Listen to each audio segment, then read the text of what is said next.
Hopefully they catch us. This stunt will work out perfectly. I hope you're right.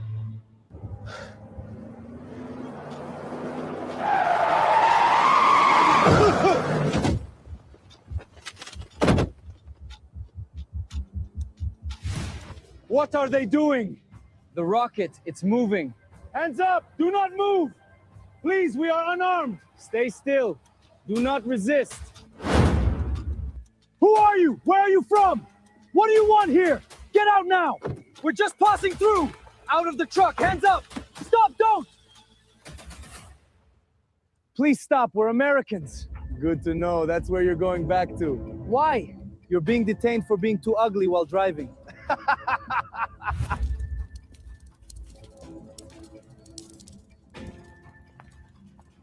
Is this Sharmuta pissing himself? Yup.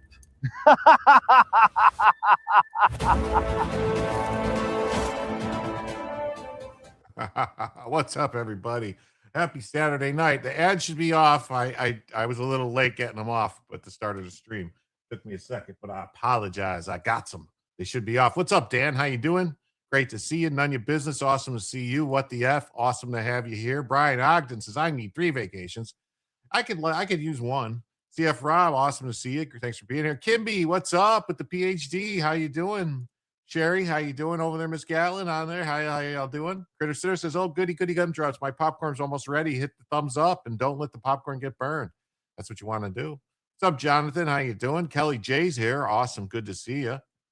Jonathan Marcus says, has there been a post about the testimony admitted for Lance Twiggs? The court is allowed redacted portions to be put in public evidence. I thought, as far as I know, everything that Lance Twiggs, all the stuff with Lance got entered into evidence. It's just a matter of what they let go into, out to the public. The defense made a big stink about stuff being made public and that somehow could, what's bias the jury or taint the jury pool. So, that's what's going on with that. And Dan says, hi, I'm back from vacation. I was in a place that had no internet or cell service. It was nice to unplug. It always is nice to unplug, isn't it? It's always great to just unwind, decompress. Yes. Brian says, Iran public apologies aren't going to happen. I hope not. And Iowa Backyard Cabs, have a great show and hit the like button. Thank you so much. Thank you for being here. Wow. Winston Smith's here too. Anne Marie's here. Hey, hello. What's going on? Michael Stetson says, what the hell was that? That was it's a story that we might get to if we make some extra time. It's going to be, what's his face? Khanna was detained in Israel trying to get to some place he wasn't supposed to be.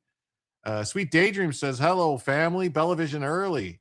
Frisky, wherever you are. Frisky's here somewhere. Hello, Kirsten. How you doing? Nice to see you. Lurch Linger, what's up? Great to see you. Woodtick Mike. Awesome. Mhm. Winston Smith, you too. God bless America. Definitely. It shouldn't be released until trial. That's what they're saying. You're watching the UFC. I don't think McGregor will win, but I'm hoping. He's still fighting. I don't even follow that stuff. Ro Khan job. That's his right. Don't want to taint the jury pool. That's correct. The hearing is ridiculous for a PC hearing. It should have been over and done with. And Tyler Robinson should have been bound over trial. Plenty of evidence for PC. Yeah, most probable cause hearings take a couple hours tops. Like, it doesn't matter. Murder cases and everything like that. Oh, reverse. Iran was asked to apologize. Well, thank you for the 5. Thank you so much for the 5. And with that 5, that means we're $5 closer to our goal. And as everybody knows who's a fan of the show and have been here before, the way it works is, thank you so much, Brian, for the 5. For every $100 in total that comes in across all platforms, YouTube Super Chats, Rumble Rants, becoming a member or gifting a membership on YouTube, Rumble, Kick, or Twitch, along with Cash App, PayPal, Coffee, Ko-Fi, and Super Tips, and Locals coins, we add it all up. And when we hit 100, we add an extra hour to the show. Then for each additional $100 that comes in, we add an additional hour to the show. So the show could be as long as you guys want it to be. The show could be like, 2 hours, 3 hours, 4 hours, 6, 8, 10, 12, 24 hours, however long you guys want it to be. It's totally up to you how long the show is going to be. So you guys let me know. And then when we hit 50, we activate Bella Vision. There's Bella. She's upside down right now, hanging out. But if somebody is so generous that they donate $25 or greater as an individual, it doesn't have to be all at once. It could be over time.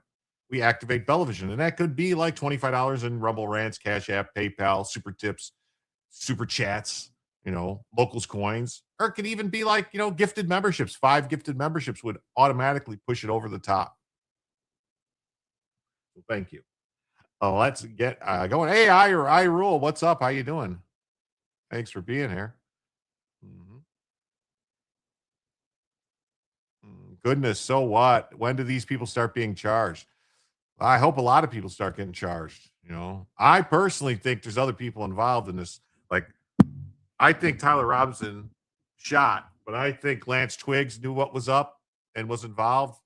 I also think maybe some other people were involved. That's what I think. Like leftists, not like, not what Candace Owens thinks, but like leftists and stuff like that. The leadership of Iran is a death cult. They want war and they won't apologize. Well, they got war from what I understand.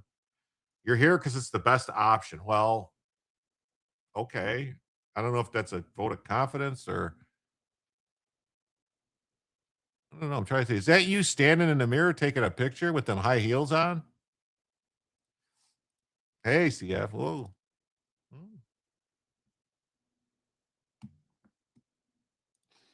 So let's see. Let's get into the first news story of the evening, would you? So believe it or not, when President Trump came into office, he, pardoned everybody and commuted sentences and did all types of stuff. That was like, over a year and a half ago. Hey, Lisa Day, great to see you. Thanks for being here. Finch is here. What's up, Finch? Good to see you. Good to see Lisa. Good to see everybody. Well, this judge has been delaying dropping these charges against the Proud Boys. He finally did it. So vindication, the DC judge reluctantly finally drops seditious conspiracy, hoax, and rigged J6 indictment against the innocent Proud Boys members. Like, hey, Miss Hacker, how you doing? Great to see you, Pat. I mean, this is just crazy that it took this long to do this. You think Robinson is protecting Twiggs? I do too. I think the confession and I think the text messages was staged. That's what I think. I don't know. I could be wrong. I don't have any proof. It's just my gut feeling and what I see, and I'm like, that just doesn't feel right to me. What's up? Yeah, finally, definitely, Lisa. Finally.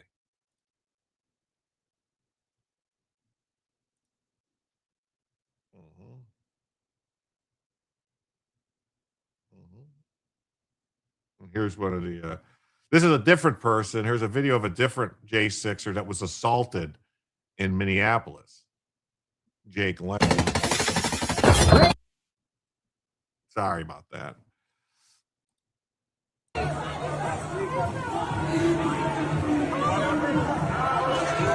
Yeah, look what he's saying.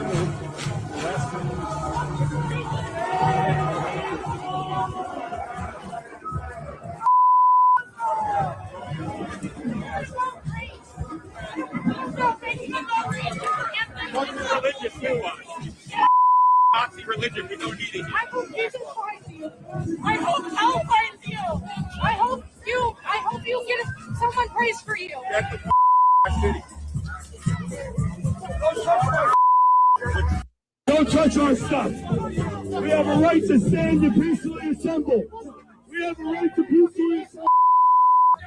This Jake Lang sure going a lot of places, getting in a lot of shit with people.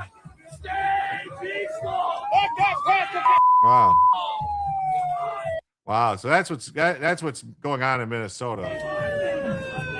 So, stuff like that. He's wanting to pardon people. Cool. Didn't miss any tunes. No, yeah, you're cool. Good. It says people can go to charliefiles.com and look at the documents that have been released to the public about the case against Robinson created by Govea, watching the Watchers. Oh, well, that's awesome. I didn't know Robert did that. That's awesome of Robert. Yeah. Yeah, this guy is annoying. Yeah, he is. He's kind of annoying. Convenient for a message under my keyboard when are right behind me. Yeah. It is, right?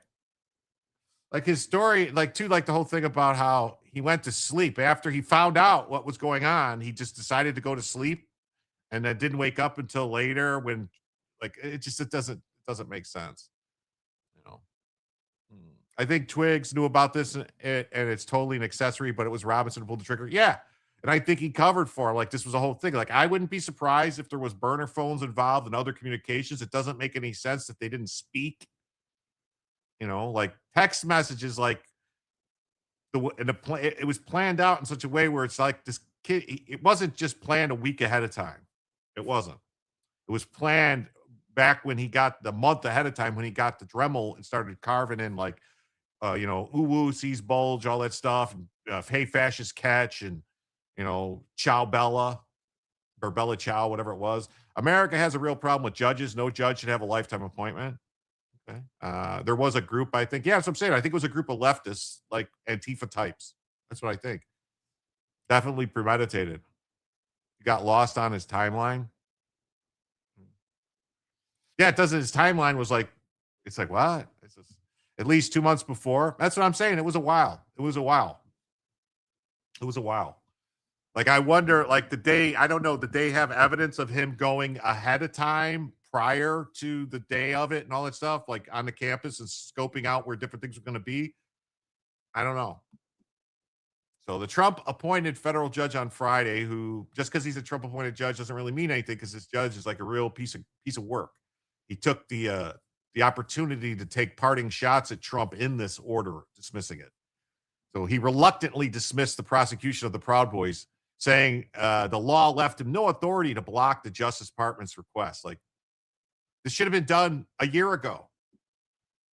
Why does it have to be such a theater? Why do we have to endure all this pettiness just to get justice? I don't know. This is not how a judge is supposed to act. The judge isn't supposed to do all this stuff and talk about their feelings. Their feelings mean shit. It's the law and the facts, and that's it. Hey, not that Karen. That's right. Good evening, my fellow anti-communists. Yes, you are at home here, my friend. Duck Fat. Hey, how's it going? Great to see you. If Twiggs lies after the immunity, he's no longer covered. Yeah, I was talking to Joe about that at Marine. Joe's like, well, how are they going to catch him in a lie? I go, well, they could find other communications. That's all they got to do is find him in one lie, and then he loses the immunity. Yeah, did you do it? Yes, I did. Sorry to involve you. Yeah, like, it's weird, right? Like, it's weird.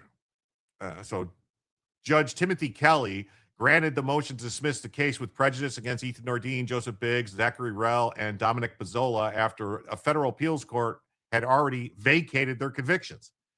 In a 7-page opinion, Kelly said long-standing separation of powers principle leaves charging decisions to the executive branch, meaning he could not require the Justice Department to maintain a prosecution that it had decided to drop.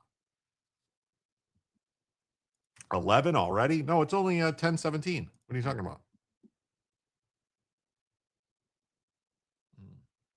Because decisions to issue the executive order and to abandon its prosecution, even after the government secured convictions for serious crimes relating to the attack, are solely the executives. No one should mistake the courts granting the government's motion for its agreement with those decisions. Pizzola, who was convicted of assaulting police, robbery, and destroying government property, was found guilty of stealing a Capitol Police officer's riot shield before using it to smash a window. Stealing? I mean, creating what the prosecution said was the first breach point through which hundreds of rioters entered the building. Yeah, I don't believe that. I saw people. Didn't you see the videos of the people with the hammers and stuff? And then none of those people weren't arrested. No one knows who they were, smashing stuff with hammers. Hey, America First. Great to see you. We'll call Magic. Awesome to have you here tonight. So Nordine, Biggs, and Rell were convicted of seditious conspiracy and several other felonies related to the January 6th Capitol attack, including conspiracy to obstruct Congress's certification of the 2020 presidential election. Yes, the statement by the judge is totally unnecessary. It is. It is wrong. Wrong, wrong, wrong.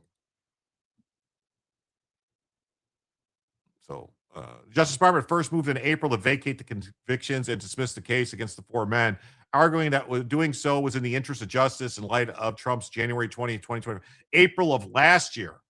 April of last year. It took 5.5 years to get justice. I know the wheels of justice turn slow, but geez Louise, you ain't kidding. Yes. Hello, everyone. What's up? Hey, Gundam, hell, how you doing? Gundam, oh, hey, Gundam, how you doing? Thanks a lot. What's up, Tiberius? Good to see you.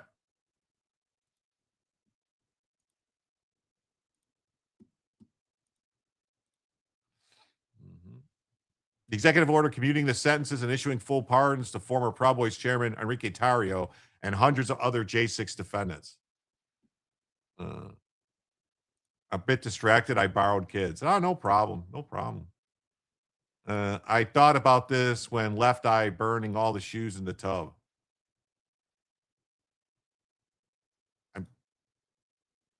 That must be something you pull. Okay. The one charge they went after everyone with to coerce plea deals, the so-called destruction of evidence statute, was utter BS. Yeah, and I think the Supreme Court told them they can't use that. They had to throw that all out. I thought that's what happened. They had to throw that all out. Feel better. So, be right back. Have to feed the cats. Okay. So the D.C. Circuit's already erased the men's convictions before returning the case to Kelly's courtroom to consider the department request to dismiss the indictment. There is a little mystery about why the government's moving to dismiss the case or whether dismissal is in fact what the executive seeks. President Trump's views about the prosecution of those who attacked the Capitol on January 6th, whether those views are based on fact or fiction, are well known, and it's his intention to extend clemency to them.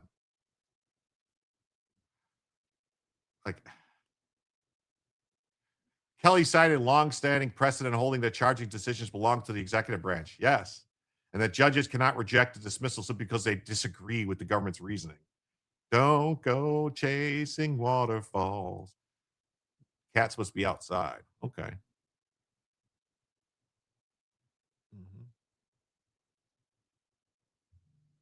Because the convictions had already been vacated and prosecutors have broad authority to decide whether to pursue criminal charges, Kelly said he lacked the power to force the Justice Department to continue. He doesn't need to say any of this stuff. He just says, okay, bye. I mean, this is ridiculousness. This is grandstanding, political grandstanding by a judge. He should be impeached. Seriously. Indeed, it's hard to see how any course other than granting the motion could make any practical sense. Denying the motion would not somehow revive the convictions that the Court of Appeals vacated. Like, they couldn't show evidence for their cases. No, they couldn't. It's Left Eye. Okay.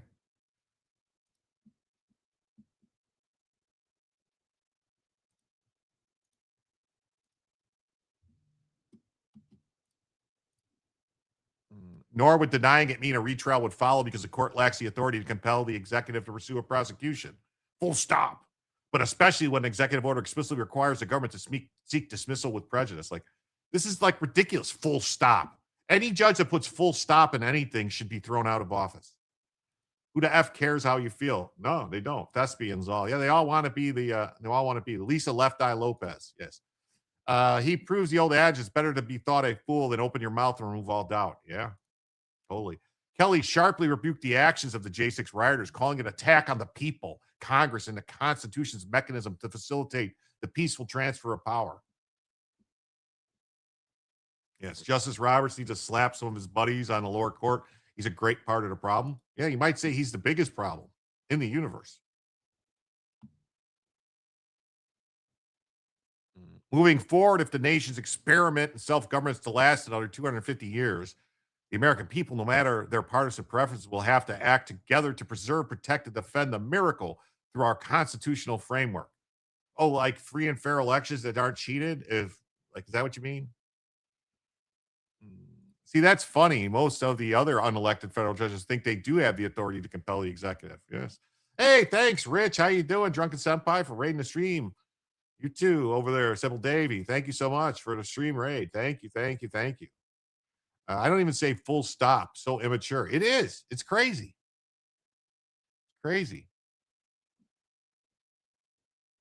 So Tario, who was pardoned for criminal charges stemming from his role, celebrated Kelly's dismissal.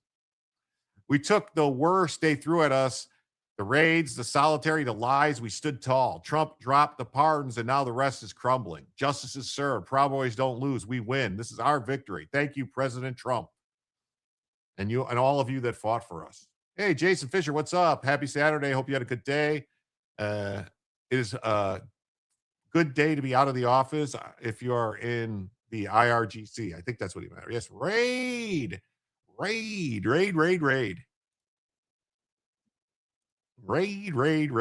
I love the raids. The raids are good. Raids are good.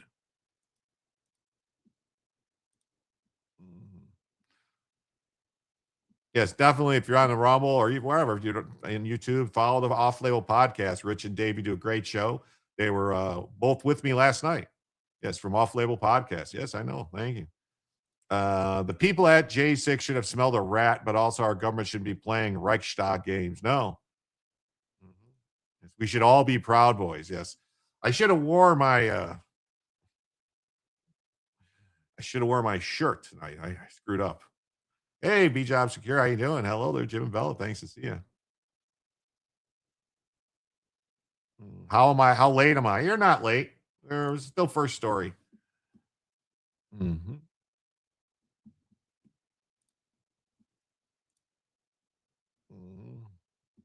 Same thing here.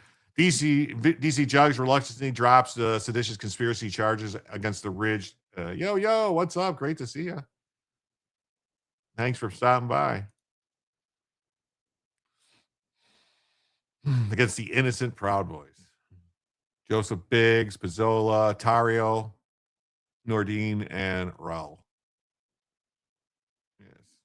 Is Bell, Bell is here, but not anymore. Spell check got me. Where do you see Iran talks going? I don't know if they're going to go anywhere. I think they're going to here's the thing with Iran. I don't know what's happening because if someone was standing on the street shooting Nerf guns at cars, would the street be closed? Yeah, no, that's the thing. It's if the straits are closed, the oil market sure ain't looking like it, because at 71.51, they're looking open to me. The Straits of Hormuz looks pretty open to me. The guy in the middle looks black. That's because he is. That's Enrique Tarrio. He's a black man. There is no talking to Iran. Not sure why we try. Me too. I don't know why we try.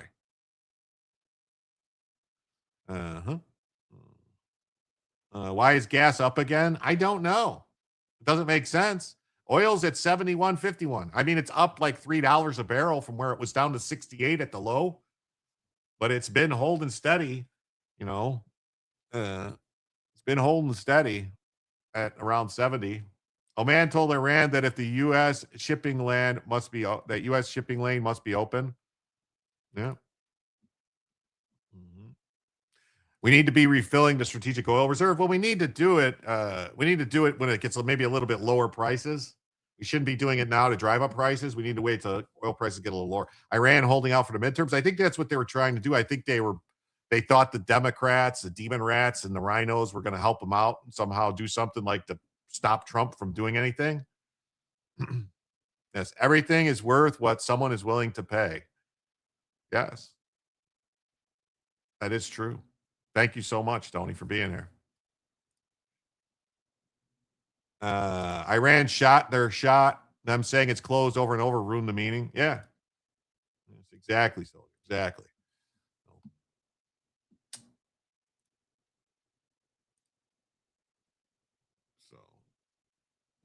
So he reluctantly dropped them.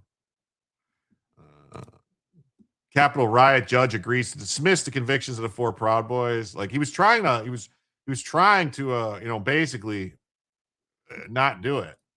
And so, which is ridiculous. It should have been done last April when they did all this. Should have been done. Yes, Iran doesn't want to come to any agreement, just like the rat bastard demon rats. Yes.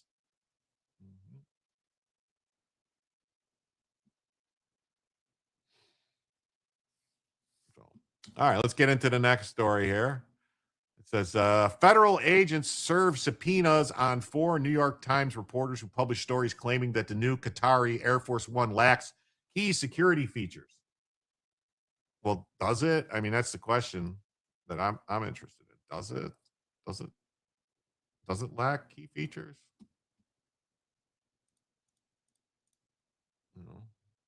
Does it? Because there was a reason, New York Times Chairman Sulzberger is a member of the World Economic Forum. Well, of course he is. Of course he is.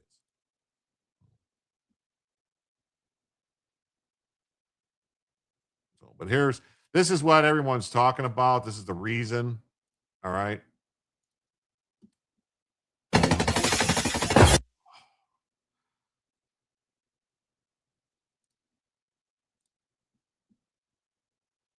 Here to discuss Richard Starpoli, former Secret Service agent, and John Tykert, who's retired U.S. Air Force Brigadier General, former commander of Joint Base Andrews. General, let's start with you. Joint Base Andrews, where all the Air Force One flights take off from. What strikes you about this scenario? It strikes me that no matter what you do to retrofit a Qatari jet, it's never going to be built from scratch to have the defensive capabilities like a tailor-made Air Force One.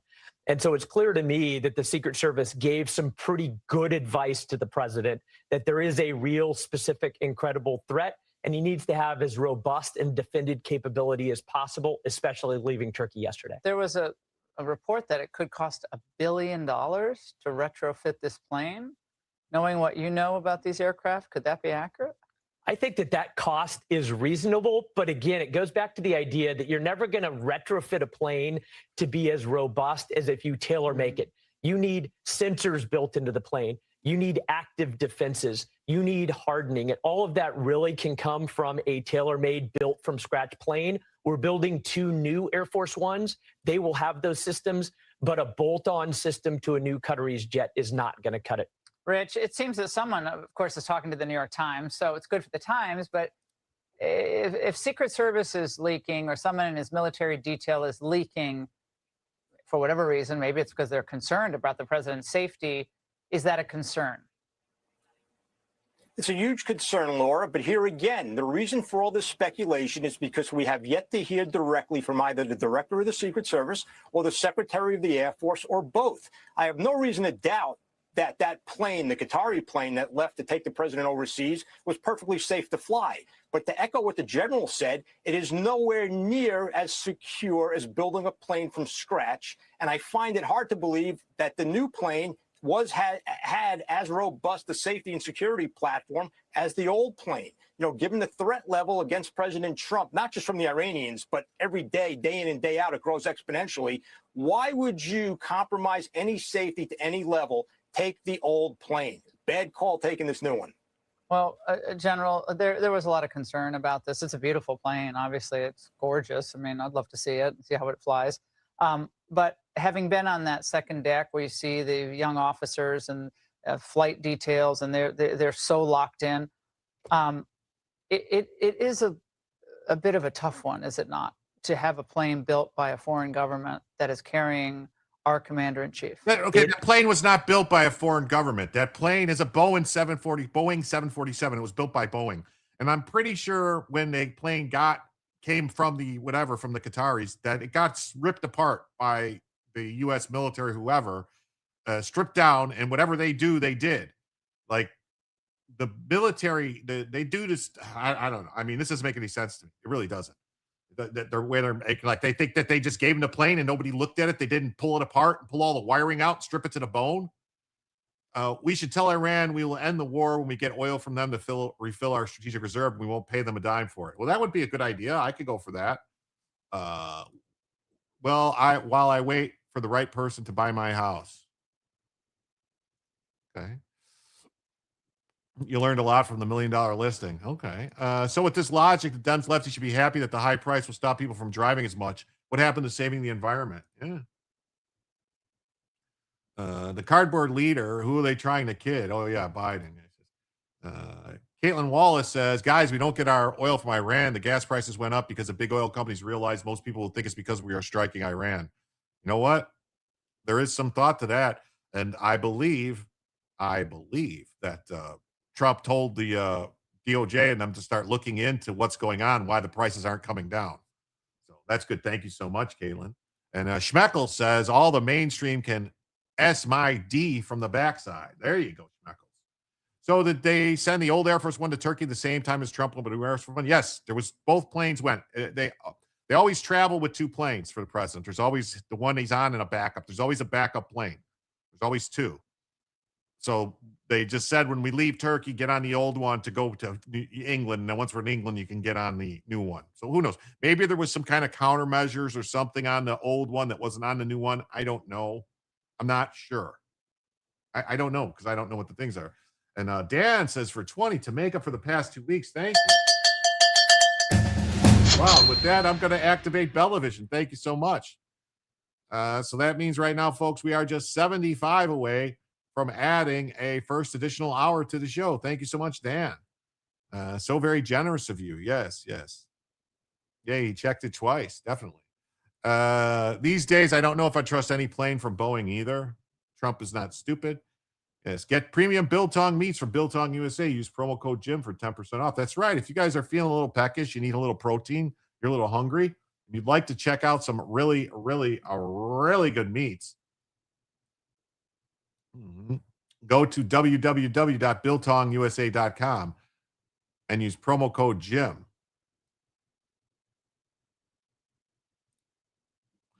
To save 10%. The 8-ounce bags make excellent gifts. They have peri peri if you like a little bit of spice. If you want a lot of spice, get yourself some Reaper or Ghost Pepper. And also check out the Drawers and the Cabanasi. And they have the Angus and the Wagyu both. They also have many snacks, cakes, and cookies. No snakes. Sorry. Cakes, snacks, and cookies for you from all around the world. Fast delivery. Anton and his wife do great work. It's all American made. Comes straight out of Texas. Texas beef, straight to you. So use promo code Jim at www.biltongusa.com for save 10% and get yourself some protein.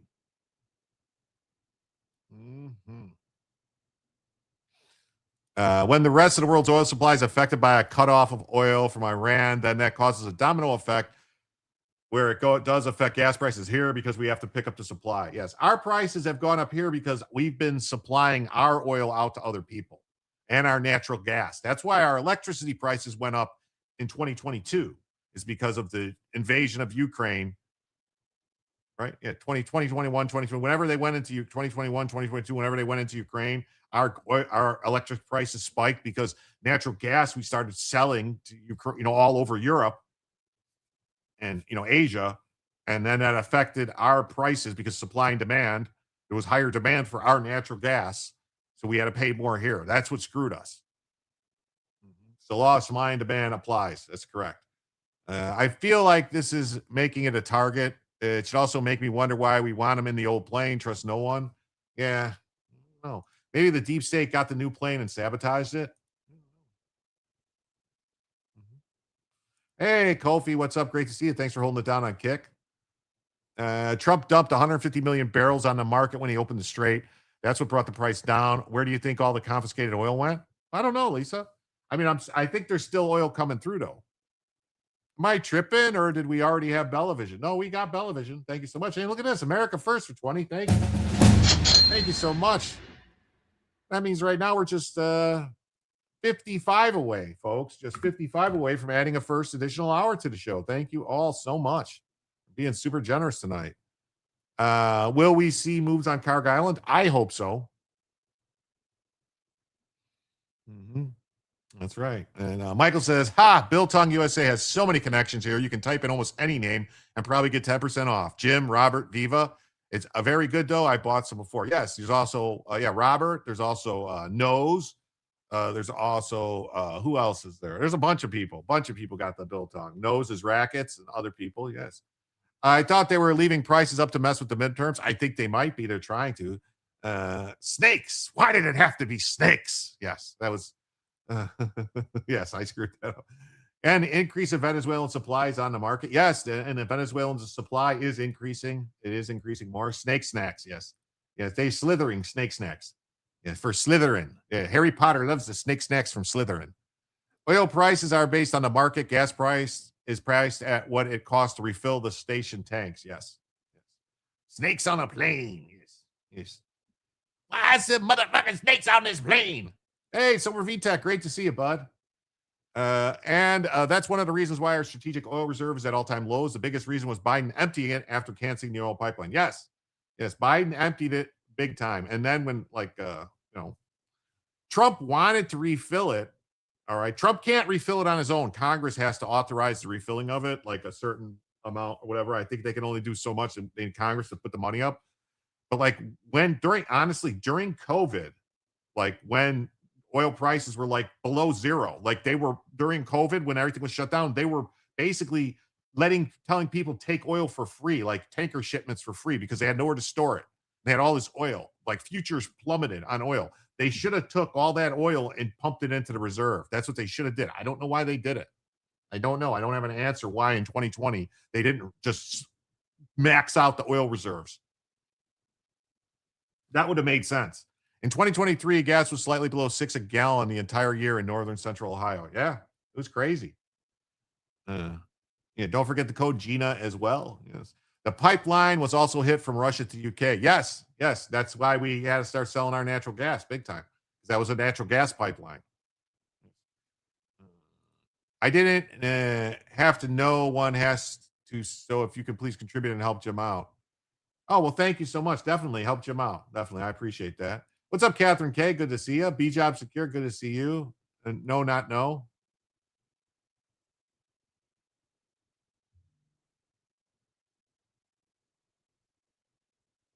Yes, no. Oh, you didn't have to. No one has to. I get it. So type in my name and you get nothing. Well, there you go. That's right.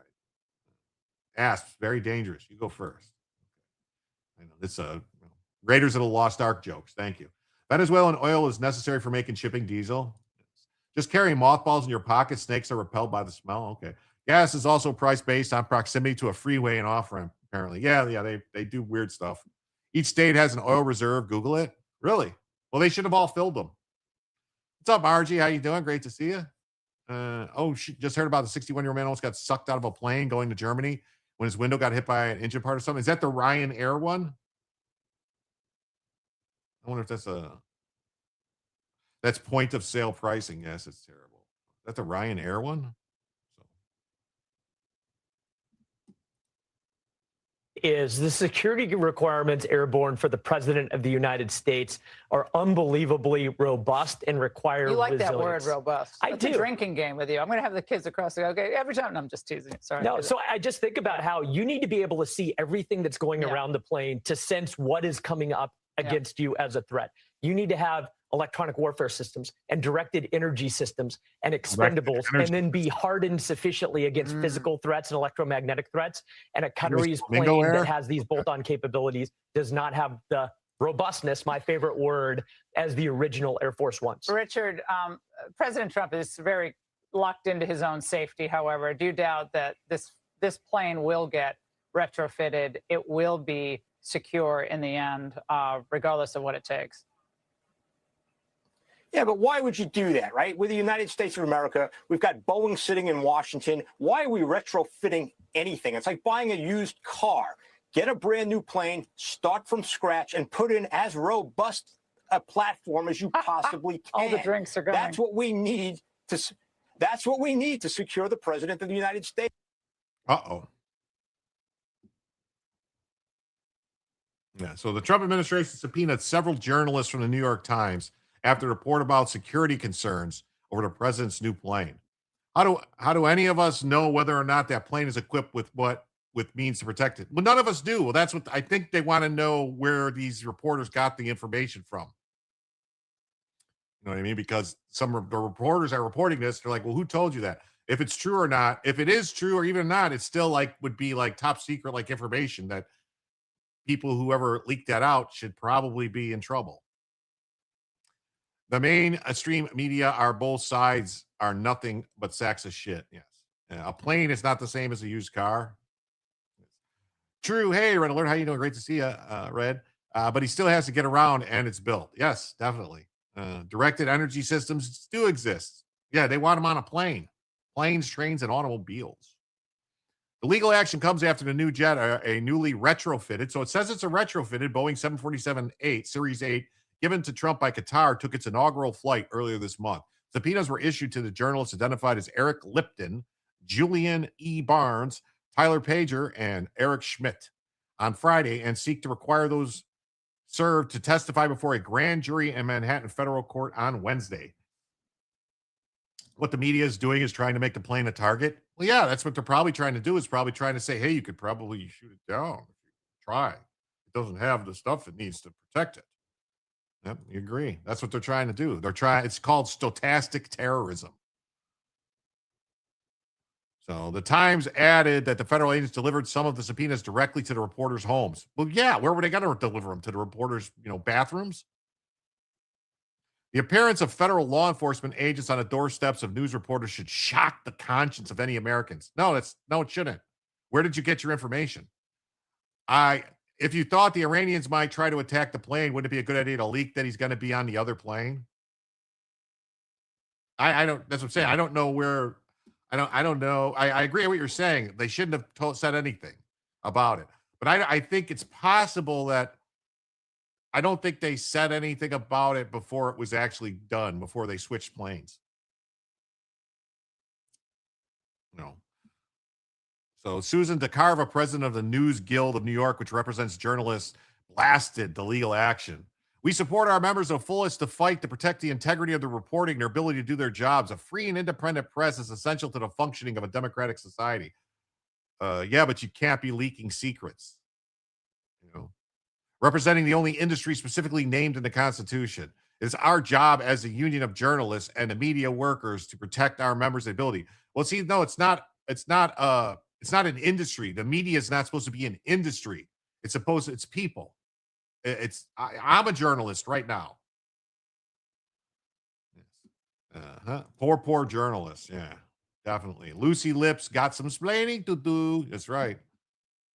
We're going to shine a light in the dark corners of our democracy to serve as necessary checks on government power. Yeah, but see, when those checks are actually endangering the lives of people in the government, then it's an issue. That's not doing your job. That's because you hate him and you want him dead. That's what you're doing. You would have never leaked this about Biden. Yeah. Free, yes. Independent, no. They're tools of the DNC, DSA. That's right. Earlier this week, Trump flew on a new aircraft to the NATO summit in Turkey, but later departed from Mid-Hall Royal Air Base in Suffolk on an older Air Force he left Turkey to UK on the older plane.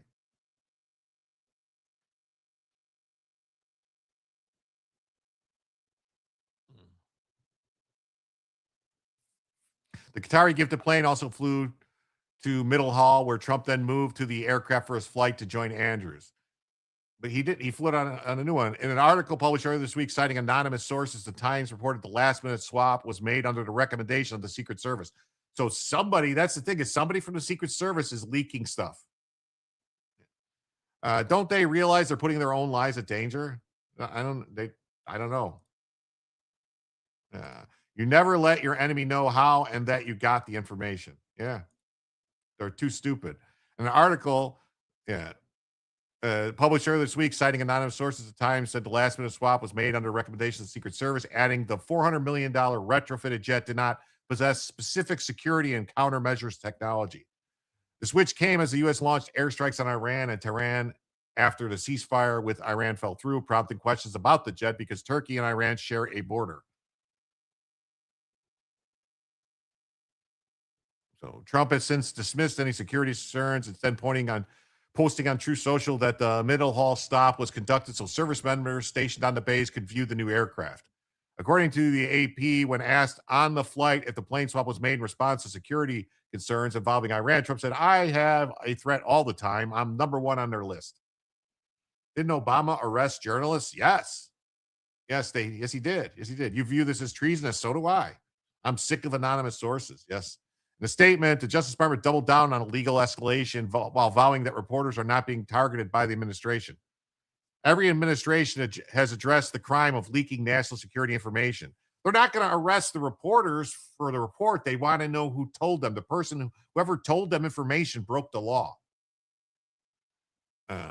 Nobody wants to be the next Judith Miller who sat in jail for contempt for protecting her source. Yeah.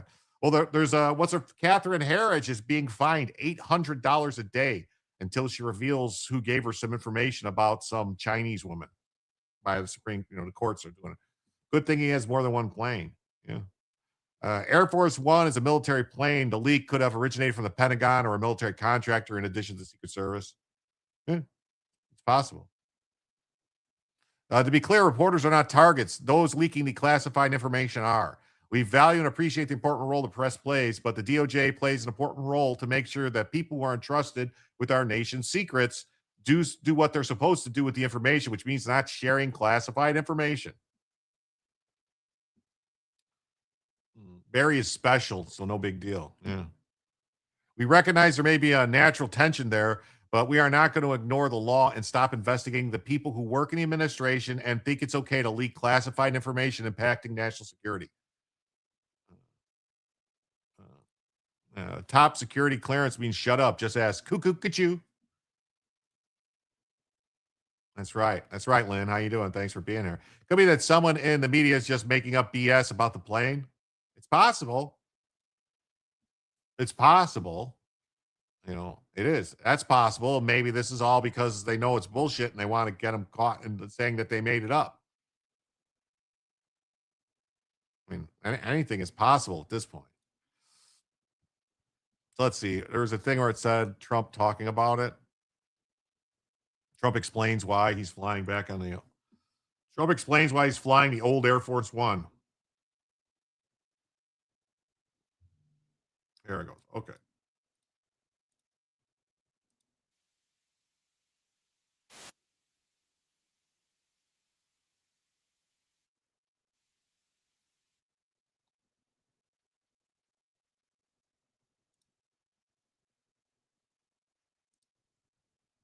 From the New York Post. I'd like you to address. Sorry, it's too quiet. I got to turn it up. Speculation that Nelson from the New York Post. I'd like you to address speculation that you're leaving Ankara not in the new Air Force One because of security concerns involving Iran. You've spoken today twice about them possibly assassinating you and possibly being successful. Did that concern have something to do with it? Well, I speak about it a lot because, the life of a president is very dangerous. It's 5.2%.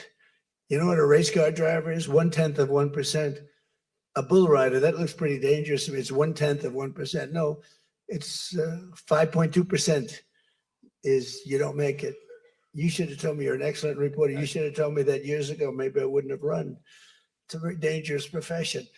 No, I'm number one on the kill list for Iran. They're lovely people. I'm number one. So I don't know. I can't tell you that, but I don't really care because I'm doing my job and I'm doing it, I hope, better than anybody's ever done it because we have a country that's hot and really, really successful. But I mention it only because it's on the list. I mean, it came out. There was another list came out yesterday, and I'm number one on. I like being number one on TikTok better, but I'm number one on the list for killing. Go ahead. Hey, Sean McCreesh, New York Times. But why aren't you flying the new plane home? Say what? Why aren't you flying on the new Air Force One home? It's flying to Europe, to one of the big bases, 2 or 3 of the big bases where we can show it to the people. And we'll be going home by normal methods. But we have it going to Europe to a couple of bases, actually one in particular, but it's going to go to a couple of bases, stop, so the soldiers can see it because it's truly magnificent. Stephen Nelson from the New York Post. So that was his explanation for it. Libby Emmons says Trump administration subpoenas New York Times staffers after report on Air Force One gifted by Qatar. So that's you know, interesting.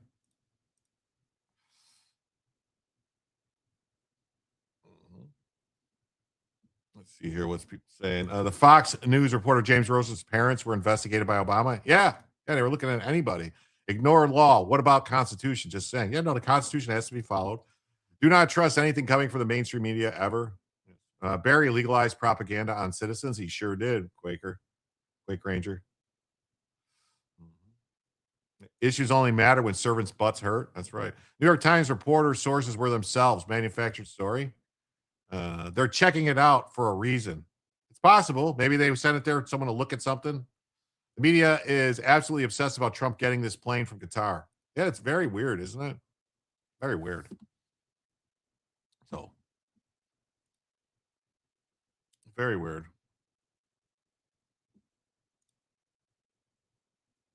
Very weird, I think. So, they're just going to subpoena them. They're going to bring them in. They're going to ask them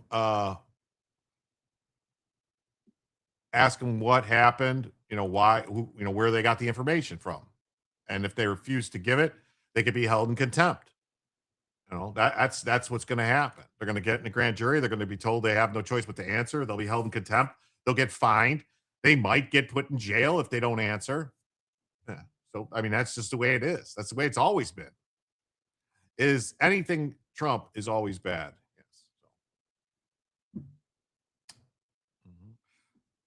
Yes. Qatar just gave him $1.2 trillion into the U.S. economy. Oh, really, Foxblade? That's fantastic.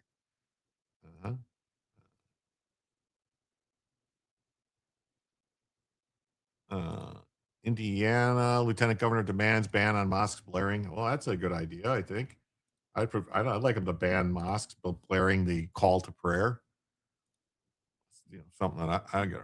All right, now this next story, it's going to upset a lot of people because it's upset me really, really, really bad. This next story really pissed me off. Really pissed me off. All right. I saw that story, that one you just put up. Really pissed me off because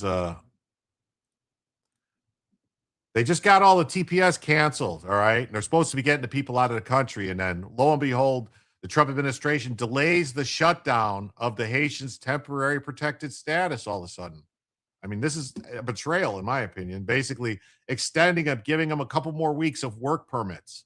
So President Trump has approved employers with 2 more weeks of migrant labor by delaying the elimination of work permits for at least 350,000 migrants with the expiring TPS. I got that story too about the Obama press secretary. I got that. I got it. Thank you.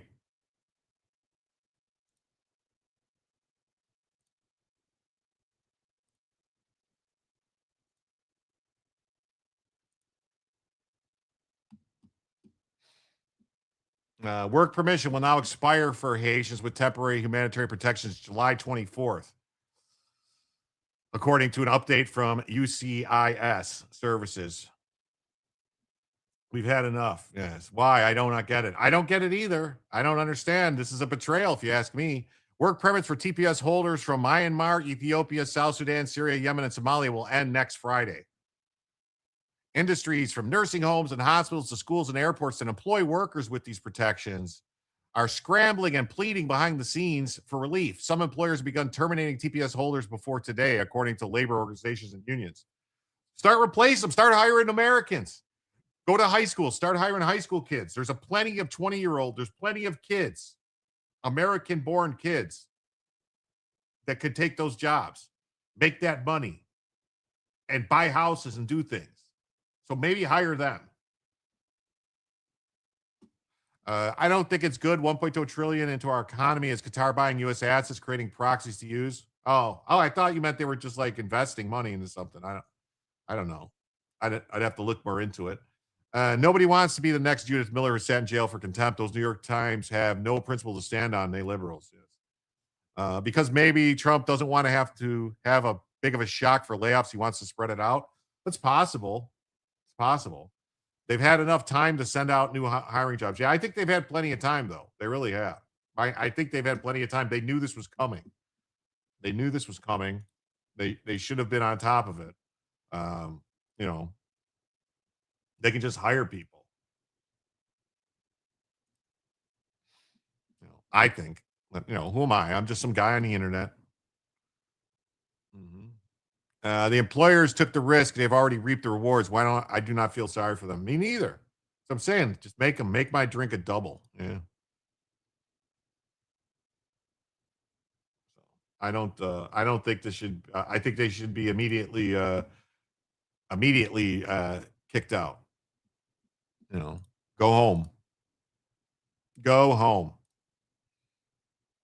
Work permits were expected to end on Friday. Mike Lawler claimed credit for the delay. Yeah, Mike Lawler, the guy who says he wants to grant these guys permanent staying here, Mike Lawler. So, yeah.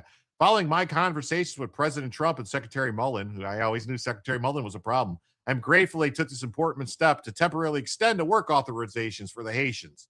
This extension provides more time for the TPS holders to continue serving their communities and supporting their families while figuring out their next steps. Their next steps are going home. Is this about visas or illegals? These are all people who are illegal and claim TPS, for temporary protected status. They have no legal status. It's a temporary protected status, being protected, and so they got work authorization. It's over. They need to go home. They need to go home. This is Fox Play says it's like Red Lobster and Thai Union. Thai Union just used the asset to extract tax dollars, dump bad inventory, and then stripped of it of all its value, busting it out. Oh my God. Afuera, that's right. Afuera.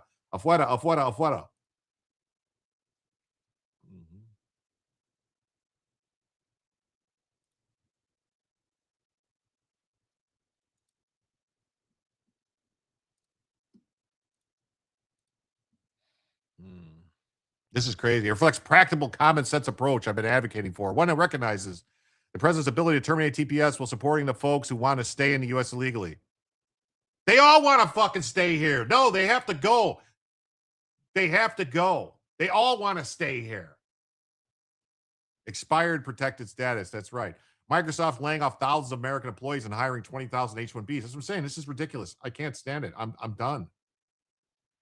They kicked out seniors from their apartments to put Haitians in, sometimes 12 to an apartment, paid per person by our tax money. Yes. Yeah, thanks, Jim. They have known since they arrived. Yeah, that they're temporary. They got to go. Without illegals, who will pick the cotton? I mean, crops. Yeah, nobody. We have machines to do that now. We don't need illegals. So Lawler, who faces a tough re-election fight, is backed by many donors who have built their businesses with the expectations that the federal government will supply continuous migrant renters, consumers, and workers. No.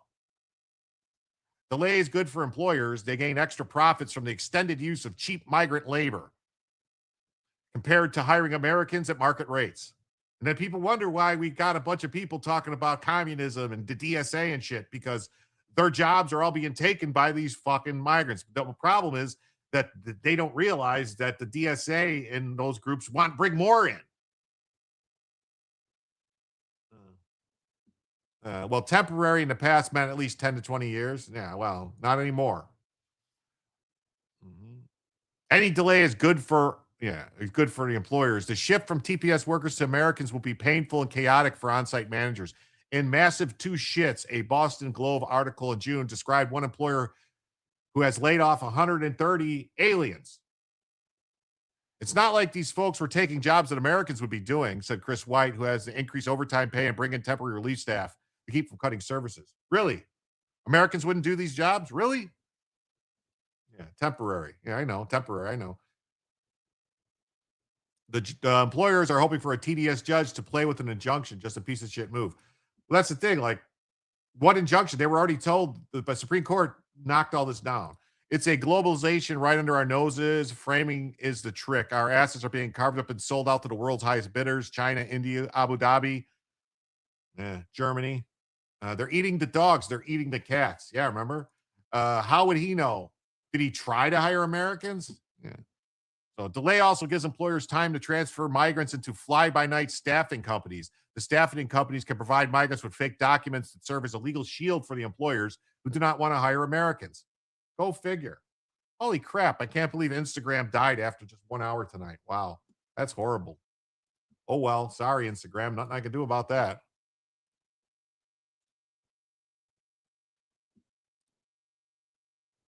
They must not have liked what I was talking about. They can't drive for crap. They cause nonstop crashes, get let go, even while Americans head to the hospital from the wrecks.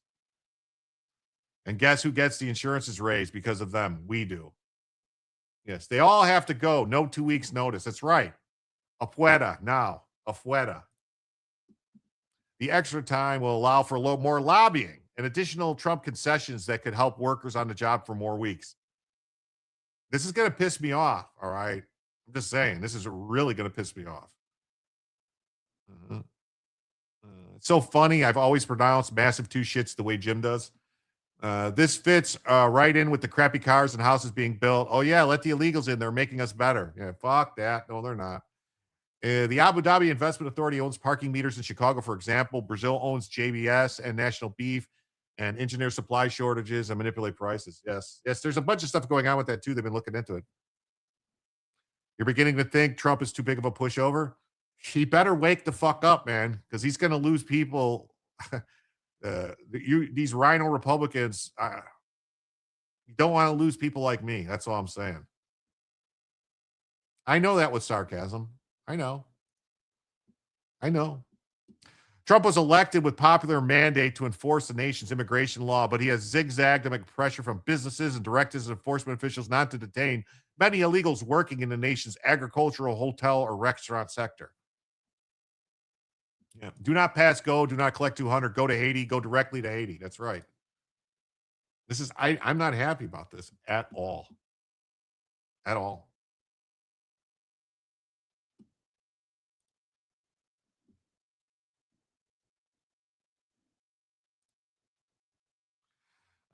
U.S. extends work permits for certain immigrants with temporary protected status. The extension is limited relief until lower courts align with the recent Supreme Court decision on temporary status. Oh, wait a minute. So they're blaming it on the lower courts.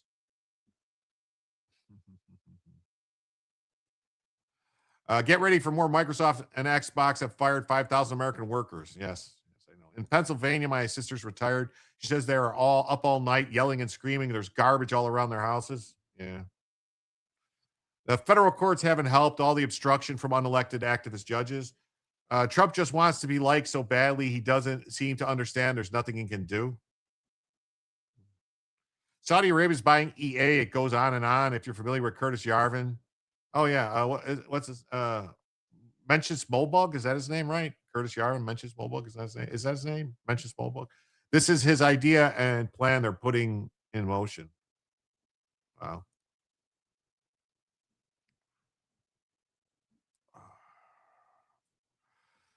No. So U.S. Citizenship and Immigration Services released update guidance Friday, pushing back the termination date of employment authorizations to July 24th and July 17th.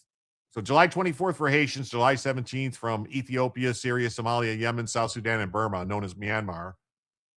No matter what he does, they still won't like him. Yeah, so he's just got to do what's right. TPS is intended for individuals to remain and work in the United States if their home countries are affected by natural disasters. Yeah. If they're just a shitty country, that isn't a natural disaster. Homeland Security Secretary Kristi Noem determined during her tenure in 2025 that those countries no longer qualify. Lawsuits followed. Two of the cases known as Mullen v. Doe and Mullen v. Trump v. Mayotte were consolidated, went to the Supreme Court. Justices ruled in favor of Trump and said that the TPS can end. So, yeah, Mike Lawler represents a district that includes a large Hasidic Orthodox Jews in his key GOP voting bloc, significant Black, Hispanic, Haitian neighborhoods, wealthier suburban college, urban voters, college-educated voters. Yeah, well. Oh, well.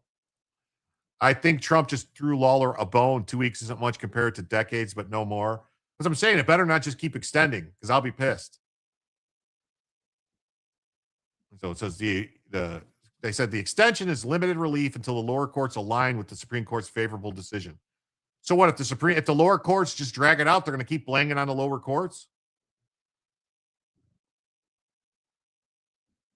Pat says, relax. He's just giving the employers 2 weeks notice. These employers already had all the notice they needed. They should have been doing this all along. I'm sorry. I don't give the employers, they need to just, piss and vinegar.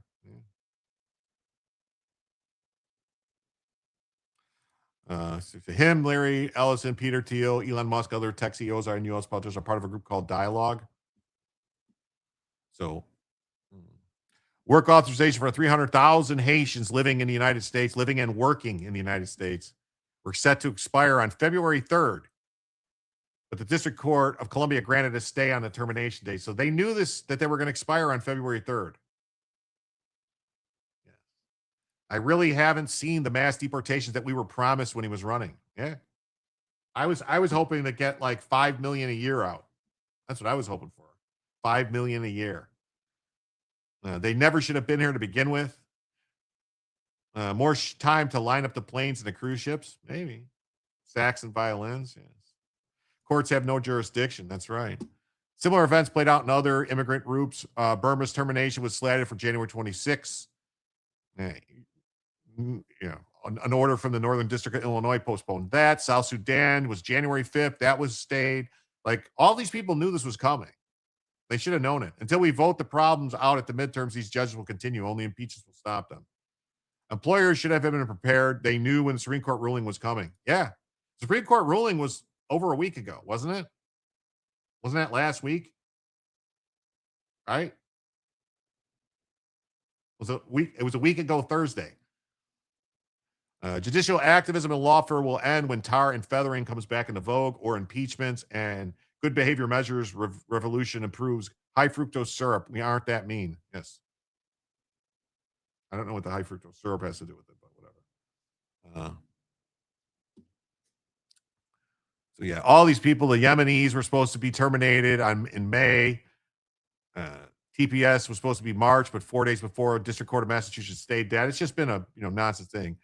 The Ethiopian TPS holders, the designation was supposed to end on February 13th. The District Court judge in Massachusetts stayed it on January 30th. Like, I think this was all last year. Or no, that's this year. So.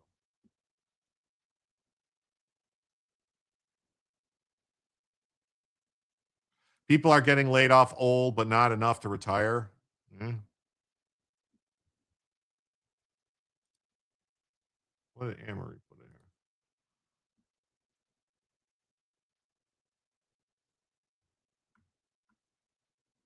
Oh, okay. Thank you. So, yeah. The Trump administration successfully terminated TPS designations for other countries, including Nepal, Honduras, Nicaragua. Yeah. So, I mean, this has to happen. This is South Floridan Haitians rally for TPS extension as work permits set to expire. The illegal alien drug dealers are in Toledo and Cleveland. The Somalis are in Columbus. The Mexicans are in Sandusky. The Haitians are scattered. 2 more weeks is too long. It's tarred and feathered, definitely. Employers know our crap school system doesn't put out good potential employees. Well, they make it better. I don't know what to tell you. They got to train them up, I guess. They're training up people from other countries that don't speak or read English or nothing, so don't give me that crap. There's no way that some third world migrant is easier to train than even a high schooler. Come on. Really? That can't be true. Look at them rallying. People are not temporary. No, you're temporarily here. Beat it. Just beat it. Ooh, you gotta get the hell out of our country. We don't need no more of you in here. You gotta go away. No, you can't stay. Just beat it, beat it, beat it. Well, all right, Foxblade, have a nice night. South Florida's Haitian community is pleading for a new deportation protections. No, better not happen. Better not happen.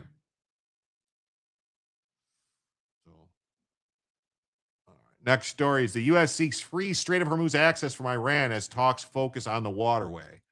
So, yeah, this is what's going on. There's been a lot of stuff we're going to get into a little bit. Finally back from heat and humidity. Okay. People who are afraid of being arrested by ICE are easy to control. Yeah, I guess. Uh-huh.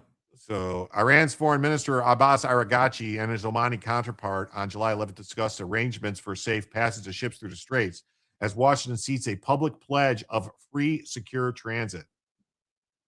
I'm sure I didn't get a programming gig because I'm Indian with a fake degree. I'm pretty sure that's what happened. It's only 70s there. Oh, that's cool. President Trump said on July 10th that U.S. and Iran had agreed to continue talks despite an escalation of hostilities. Trump said the ceasefire is over. That's what he said. The ceasefire is over. No attacks were reported on July 10th or 11th. However, a senior Iranian source told Reuters that Iran, the U.S., and Qatar and Pakistan agreed to negotiate in a call that mediators were trying to arrange for July 11th while Araghchi is in Oman.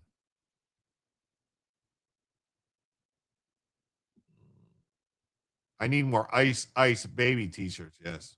Where are you, Maine? What? I don't know what that means. It's not immediately clear whether the efforts were successful, but Araghchi and Omani Foreign Minister Saeed Badr Abdullah Sayed exchanged views on appropriate mechanisms for safe passage in accordance with the ceasefire deal. Oman state news media later said that Omani and Iranian negotiators will continue talks at a technical and political level. Oman is helping mediate an end to the war that has destabilized the Gulf and raised prices around the world. Hey, what's up, Great Eagle? Good to see you. So about a fifth of the world's oil supply transits through the Straits. The United States is demanding Iran publicly state it will stop attacking ships and that all lanes will be open with no tolls. Oman made a draft proposal for the Strait, including free navigation through its southern corridor in Omani waters. The plan called for vessels transiting the northern corridor through Iranian waters to obtain prior approval, although no tolls would be imposed. The White House and State Department did not immediately respond to requests for comment. Iran state media claims that transit through the Strait is only permitted through routes designated by Iran. The truth is Iran does not control the Strait. Since early May, U.S. forces have helped facilitate the transit of more than 800 ships through the Strait. So 3 Qatari and Saudi commercial tankers came under fire earlier this week, prompting the U.S. to hit Iranian sites. Araghchi accused the U.S. of violating the ceasefire. The U.S. revoked the licensing authorization of sale of Iranian crude on July 7th. There can only be mutual compliance. Oh, well, you guys are attacking ships.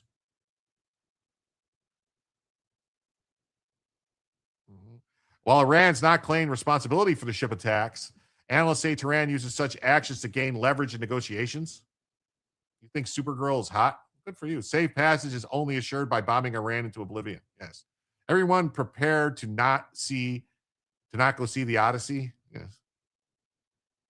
I think the Odyssey is tanking really bad. They're putting it on streaming in like 6 days. It's going on streaming in 6 days. Saw the ad. So it's getting hammered. It's not doing well. Senior officials told reporters that Iran informed U.S. that the recent attacks on shipping were from an errant part of their system. Yes. It was an errant part of our system called the IRGC.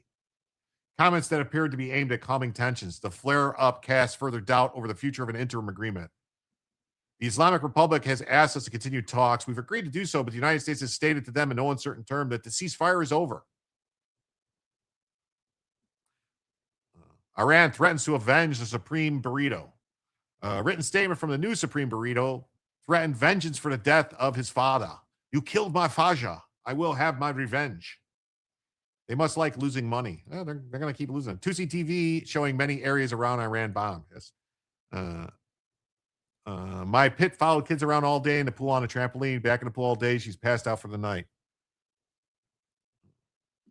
And they're promoting the trans globalist agenda. That's what they're doing. Hey, everybody. We've been going an hour and 15 minutes. That means we got about an hour left on the show if we don't hit our goal. We're currently almost halfway there. We're 55 away from the first additional hour. Just letting everybody know. I don't want to be like a begging guy begging to keep it going. I'm just letting you know so when time runs out, everyone's like, hey, what happened? You didn't keep us informed. That's all. So we're almost halfway there. So We pledge to avenge the blood of the martyred leader. Trump has posted on July 10th that he ordered U.S. military to prepare to launch thousands of missiles against Tehran if they attempt to assassinate him. That's what Trump said. Trump says 1,000 missiles are locked and loaded and aimed at the Islamic Republic of Iran, with thousands of more to immediately follow. Should the Iranian government act on its threat, pronounced in many corners of the globe, to assassinate or attempt to assassinate the sitting president of the United States of America, in this case, me. Orders have already been given, and the U.S. military is ready, willing, and able for a 1-year period of time, subject to extension, to completely decimate and destroy all areas of Iran. Praise be to Allah. Hey, Steve, what's up, buddy? Thanks for being here. My old Pit is the world's best dog volleyball player ever. Yes, my Pit is a sweetheart. Yes, I love the doggies.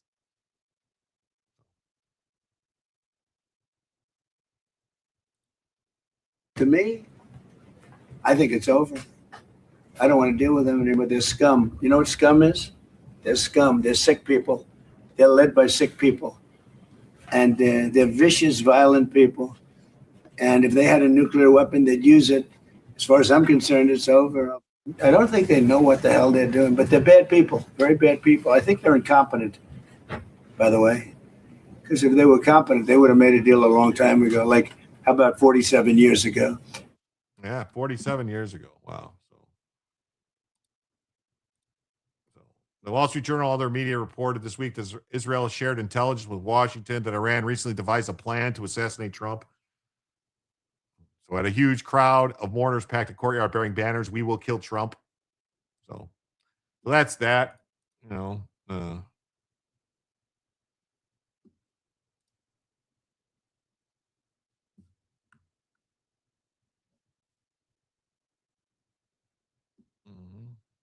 and this says, U.S. attacks Iran over ships being hit in the Strait. Iran lashes out again at Gulf states.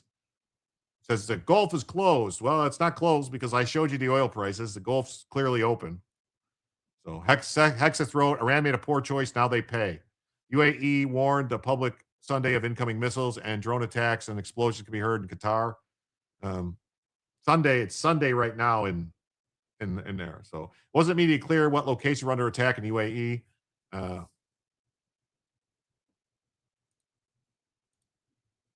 So that's going on. And then the U.S. seeks a public pledge from Iran to free up the Strait to stop doing it.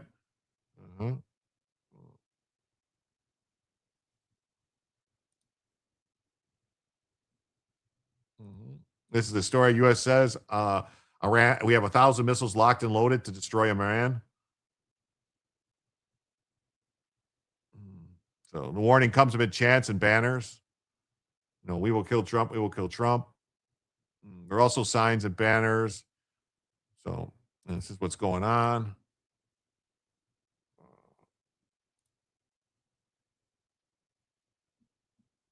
Now it says Iran rejects U.S. talks as the Supreme Burrito calls for vengeance.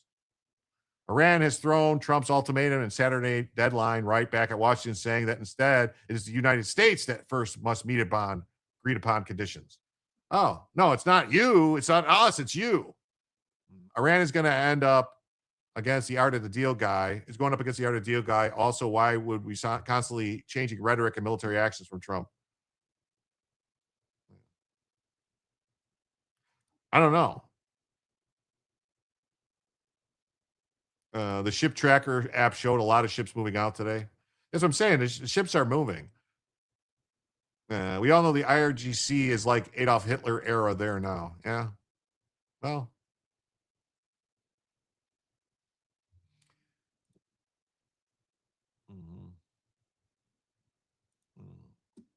So the FAR's news agency said Saturday that Iranian leadership is demanding the U.S. implement agreed upon understandings. While the U.S. has declared the ceasefire to be over, it indicates that ongoing contacts with mediators. Should the United States continue to violate its obligations, Iran will no longer be bound to fulfill its obligations. They attack ships, and then they say that we're not doing our part. That's what I'm saying. This just needs to be over. You need to just don't stop until they're screaming and crying, saying, "Uncle, uncle, uncle." That's what's got to happen. Take out the bridges, take out the power plants, Take out the fucking any factories making stuff. Take it all out. Leave them with nothing. Leave them with their sand. Leave them with their Korans, and leave them with their mosques, and that's it. Hey, American Dreamer, great to see you. They're trying to save face when they have no face. Yes. What's my thoughts on the Muslims in the USA? Go home. Go back to Mecca. But he made clear that Iran's committed to the agreement, providing the United States fully and faithfully complies with its own obligations. They're lying. We need to modify the application for naturalization and citizenship. Are you a Muslim or part of Muslim Brotherhood? Yes. No, you should be rejected. That's right. Trump, meanwhile, continued to issue his own warnings. He said Friday that the U.S. military would completely destroy Iran. He took it a step further and said 1,000 missiles are locked and loaded.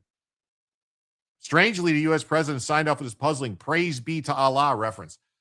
He's making a joke. He's taunting them. You say fuck their mosques. Okay, well, we should make Tehran look like Dresden. Sure. Get him. Get him. Get him.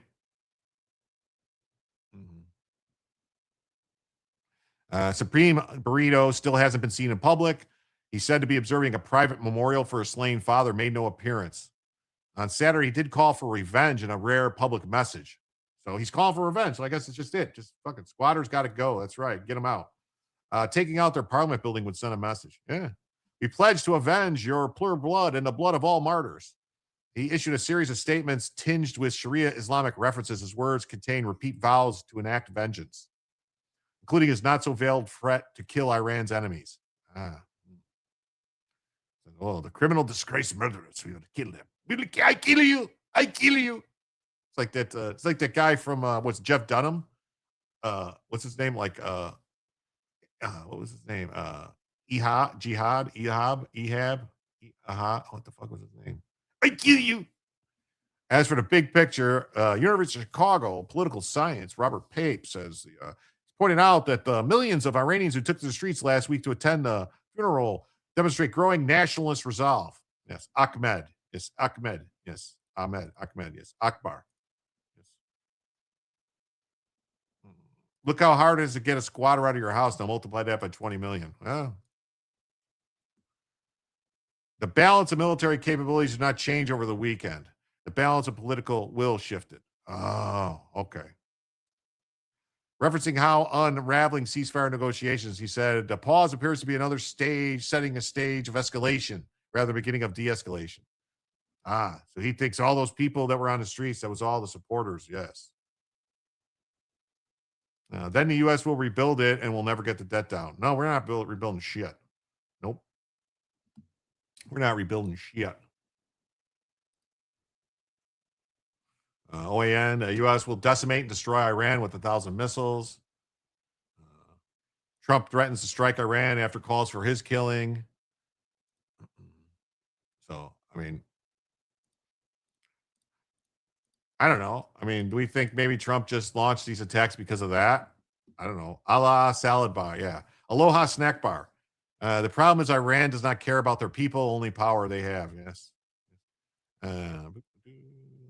The oath for naturalization should not be a formality. No, it's not. Denaturalize them. That's right.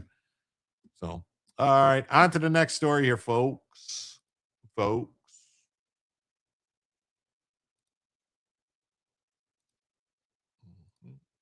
In Israel, Representative Ro Khanna went to the West Bank to show his support for Hamas. And their effort to evict Israeli residents from their homes. The very people he is targeting surrounded his car near Kirbet Zanuta. Israeli troops had to step in and convince the armed townspeople to let the Islamic apologist continue his tour. Doesn't Ro work for China? There he is with Fang Fang. Oh, what do you know? There's Fang Fang with Ro Khanna. What do you know? Ro Khanna, this is the Mossad. It's satirical and awesome, says, hey, Ro Khanna, we understand your experience did not live up to your expectations. We will review the 4-second video you posted with utmost sincerity. In the meantime, we're sure the folks in a gigantic Palestinian multi-million-dollar mansion behind you will comfort you with a tall glass of OJ. Says he was detained. I was detained. I saw the arrogance in the eyes of those settlers 21 and 22-year-olds with guns, laughing that they had detained us.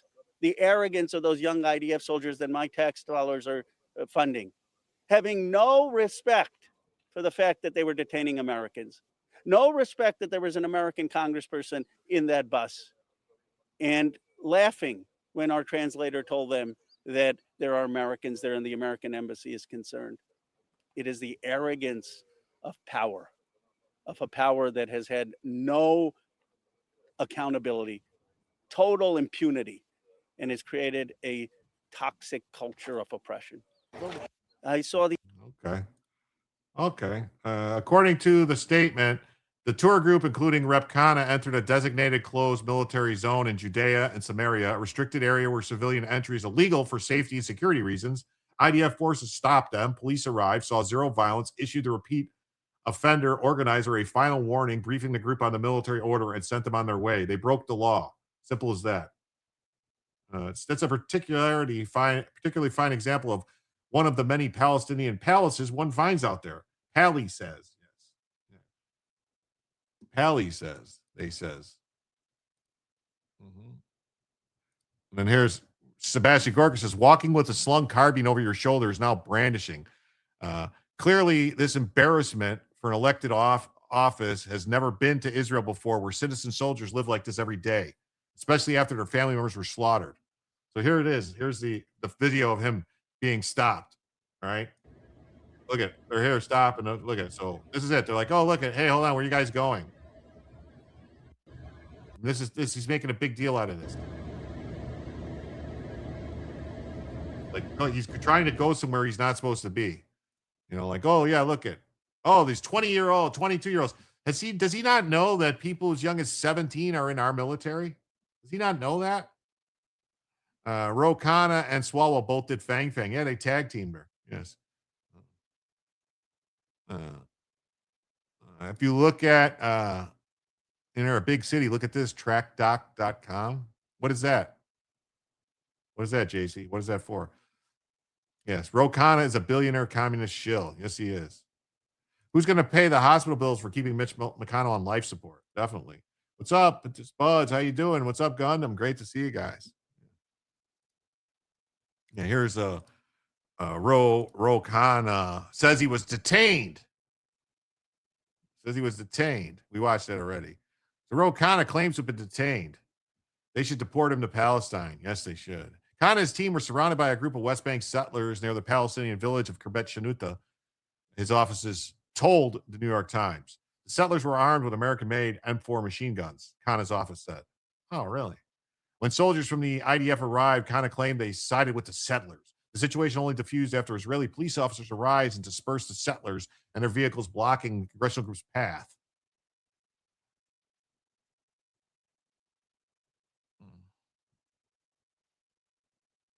If they do this to an American congressman, imagine what happens to Palestinian families. Grateful to David Brownstein of the American Embassy helping to rescue us. This is so ridiculous. The Times first reported the incident on Saturday. Fox News reached a representative and said she could confirm details by the Times. I'm probably the first American politician to be detained by the IDF.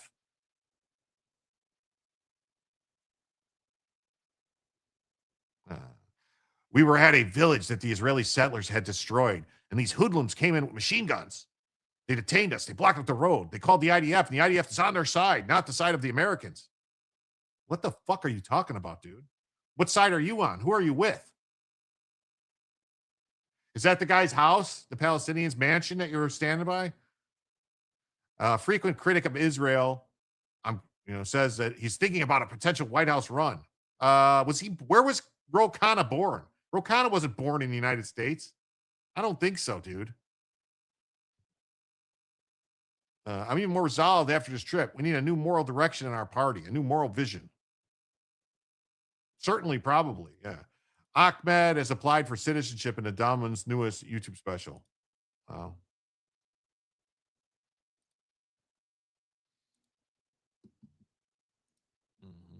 So anyway.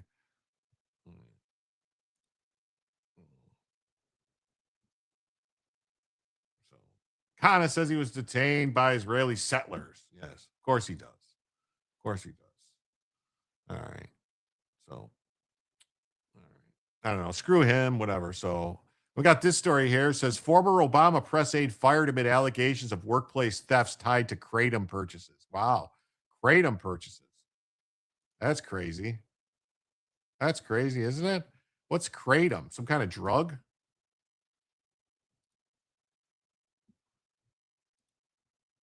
That's insane.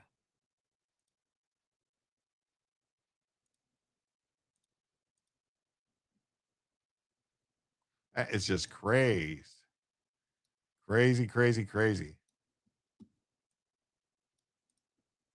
Former Obama press aide fired amid allegations of workplace theft tied to kratom purchases. Wow.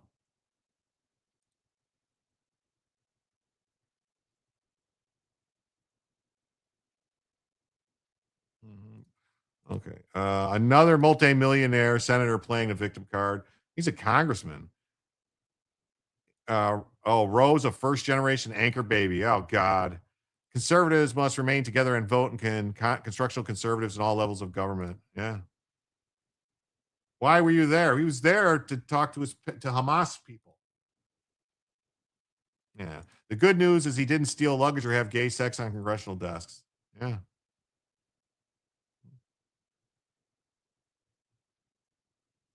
What's up, Zom? How you doing? So, a former Obama administration press aide was fired from his position as Minneapolis's chief communication officer after authorities accused him of stealing cash and credit cards from coworkers and using at least one of the cards to purchase kratom. Adam Fletcher was dismissed by the city of Minneapolis while police investigated the allegations. According to several reports, surveillance video showed him using one of the cards to purchase $480 of kratom at a Minneapolis smoke shop. Some kind of natural opioid that's legal. Oh, wow. Well, kratom is okay. Theft is not. All right. Investigators allege the thefts occurred between May and June, shortly after Fletcher returned to work following a proof leave of absence for treatment related to a substance use disorder. And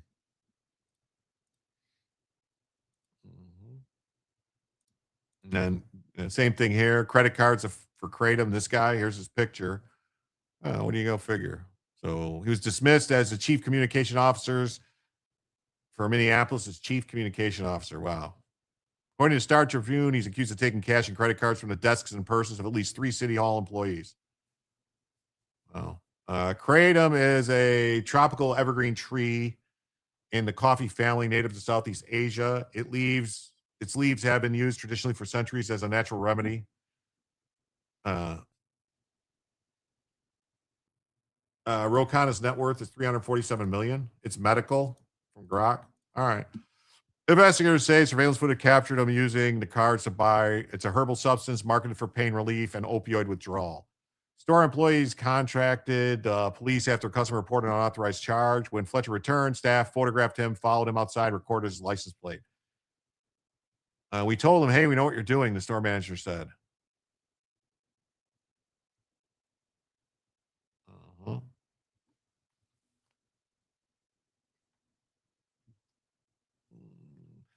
Success is not final. Failure is not fatal. It is the courage to continue that counts. Thank you. So the alleged thefts took place between May and June. He was appointed by Minneapolis Mayor Jacob Frey in July 2025 as the city's first cabinet-level chief communications officer, earning $190,000 a year. This guy is earning $190,000 a year in fucking Minnesota, and he's stealing from people? Before joining City Hall, he served as a deputy national press secretary in the Obama administration. Deputy national press secretary. Wow.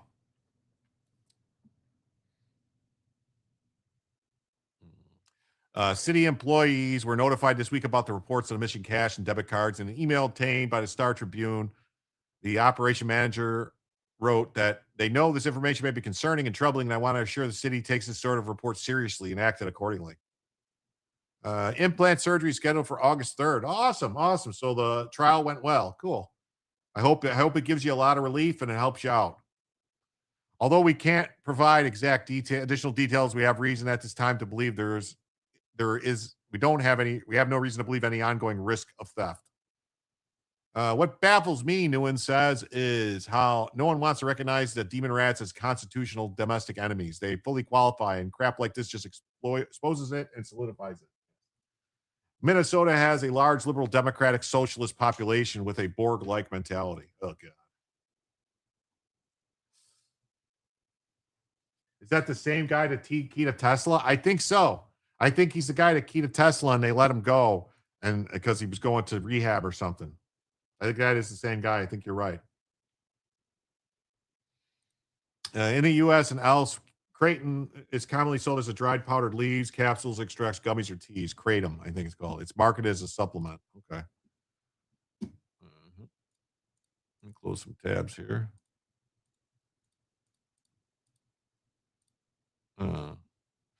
Got this story. Check this out. Texas residents are told to lock up their homes after a semi-truck carrying 80 illegal aliens blows past a Border Patrol checkpoint. Illegals scatter into the brush.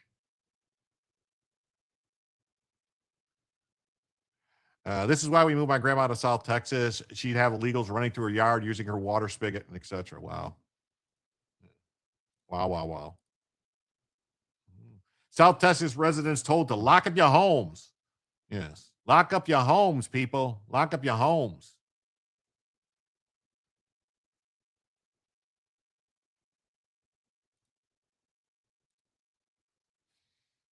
iRobot, definitely. Best wishes to Steve Hilliard for an easy surgery and a speedy recovery. Yes.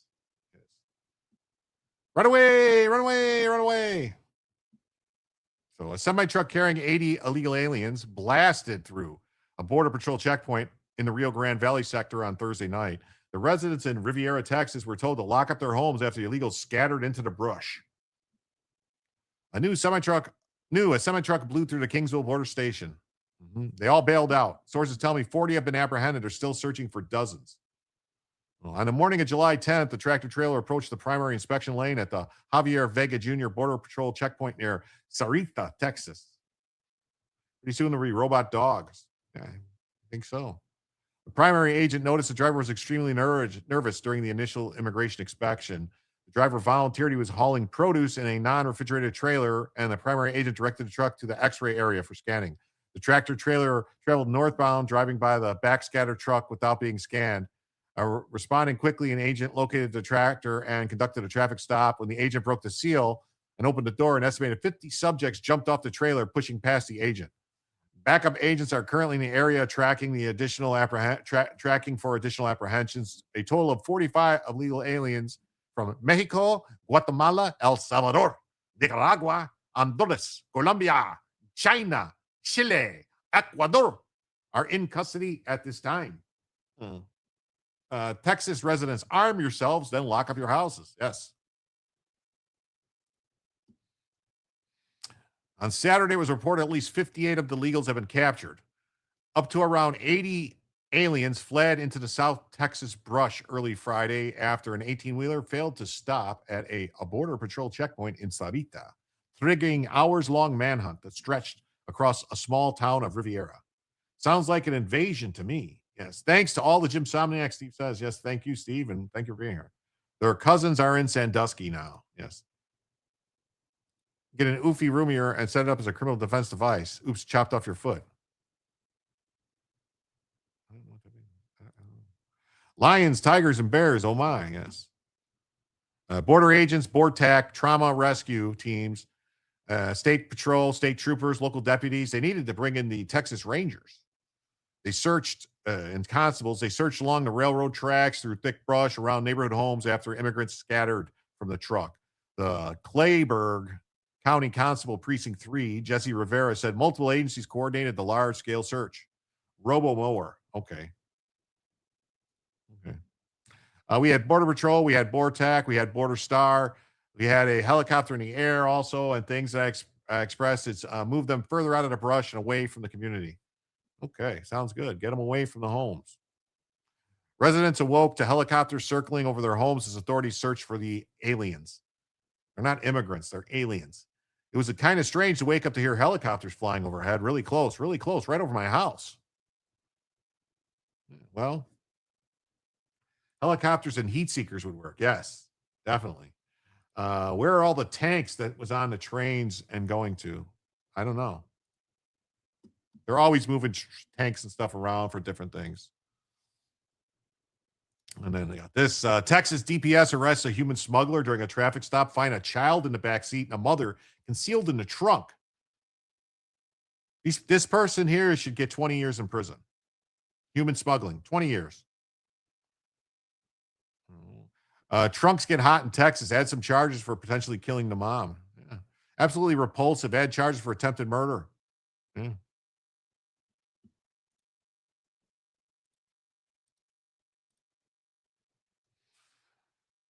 They arrested a smuggler. Open borders are what the demon rats want. They want to flood the country with millions of illegals. It's their way to fundamentally transform the nation. Yes. They want to hold on to perpetual power. Things have changed since there's a new sheriff in town, President Trump. Legal crossings are down over 99%, and it's the most secure border in our nation's history. The interior is still filled with millions of illegals, probably 70 million, 80 million, 90 million, 100 million, that the Biden regime let in over the previous 4 years. It's important to remind people in reality, especially since the mainstream media wants you to forget. And they want you to forget about them. These are not the illegal aliens you're looking for. The DPS trooper arrested a human smuggler at the end of the month in Valverde County. Troopers discovered a 6-year-old boy in a backseat with no seatbelt. To make things worse, his mother was hiding in the trunk. The woman driving the vehicle was taken into custody and is facing felony smuggling charges. Remember this new term, newcomers? It still makes me sick. Me too. Makes me sick to my stomach. Operation Lone Star never stops. Yes. We got him.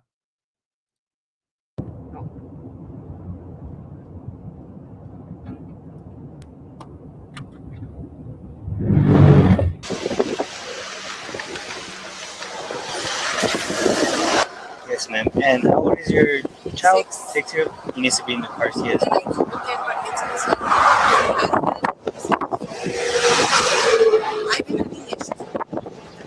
Okay. Do you have your driver's license insurance for me? My insurance is in my wallet. What's your son's name? Huh? What's your son's name?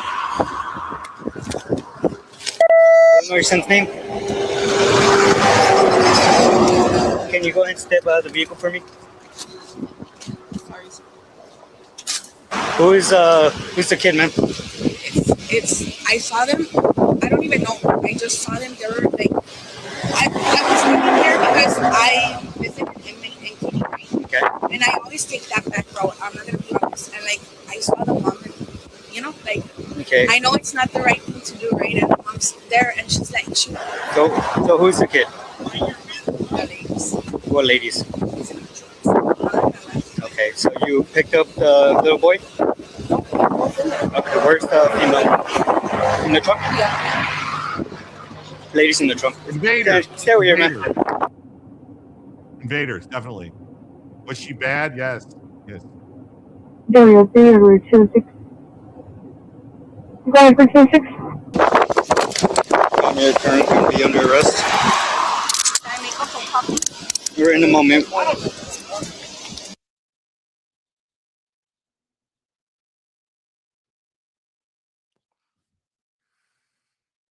There you go. Not knowing your kid's name is a red flag, don't you think? Yeah.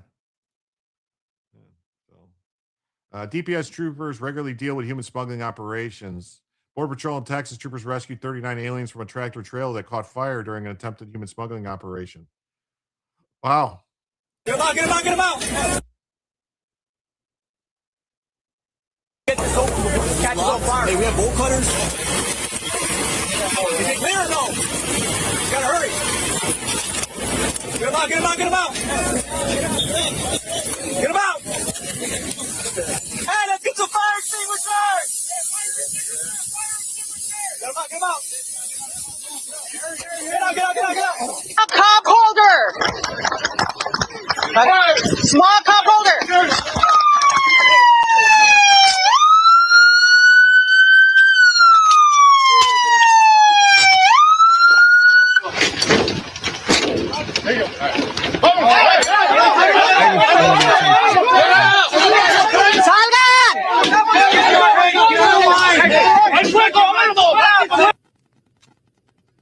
We have fire department and route from on the way.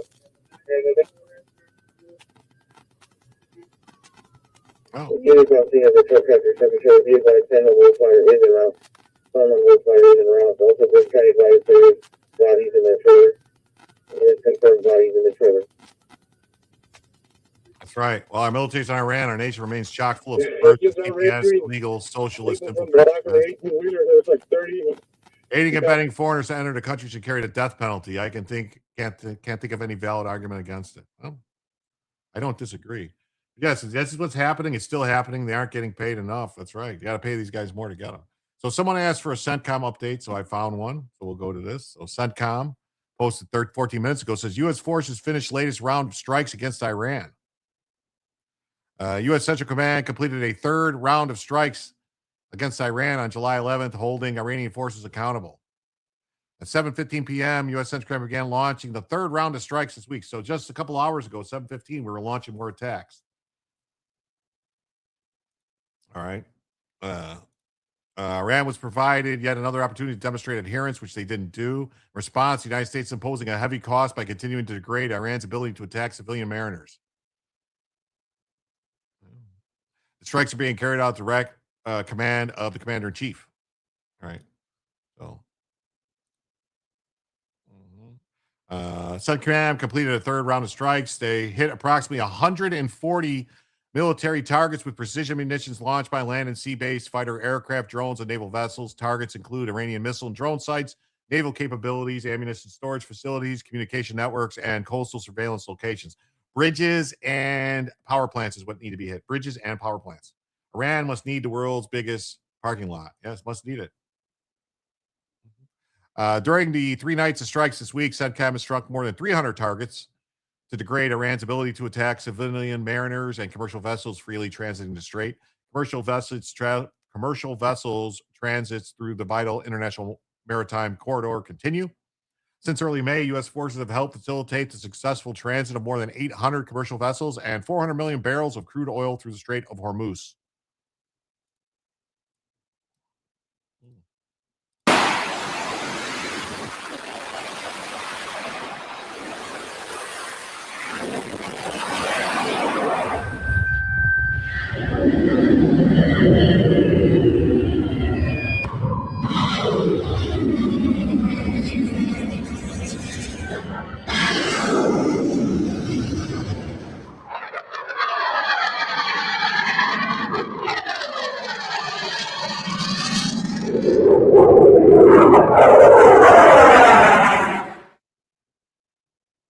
Boom.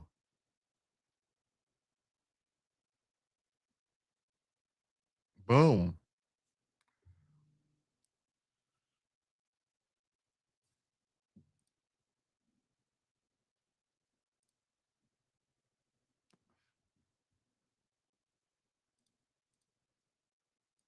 Wow.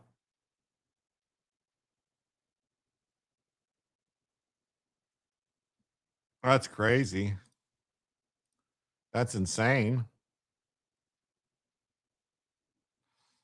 I can't believe we're hitting all this stuff. I'm glad, but you know, that's some good stuff going on there, boys and gals. That's some good stuff going on there.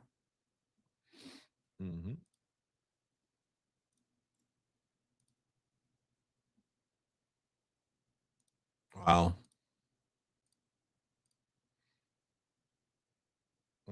Yeah. Boom. Boom. Boom. Sounds good to me.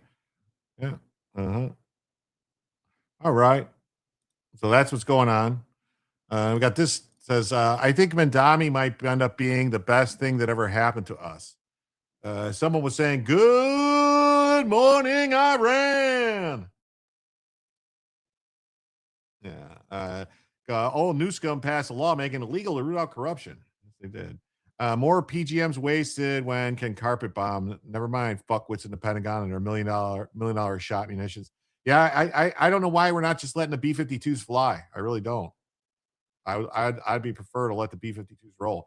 Boom goes the dynamite. Yeah, let the B-52s roll. That's what I would do. Let the buffs go.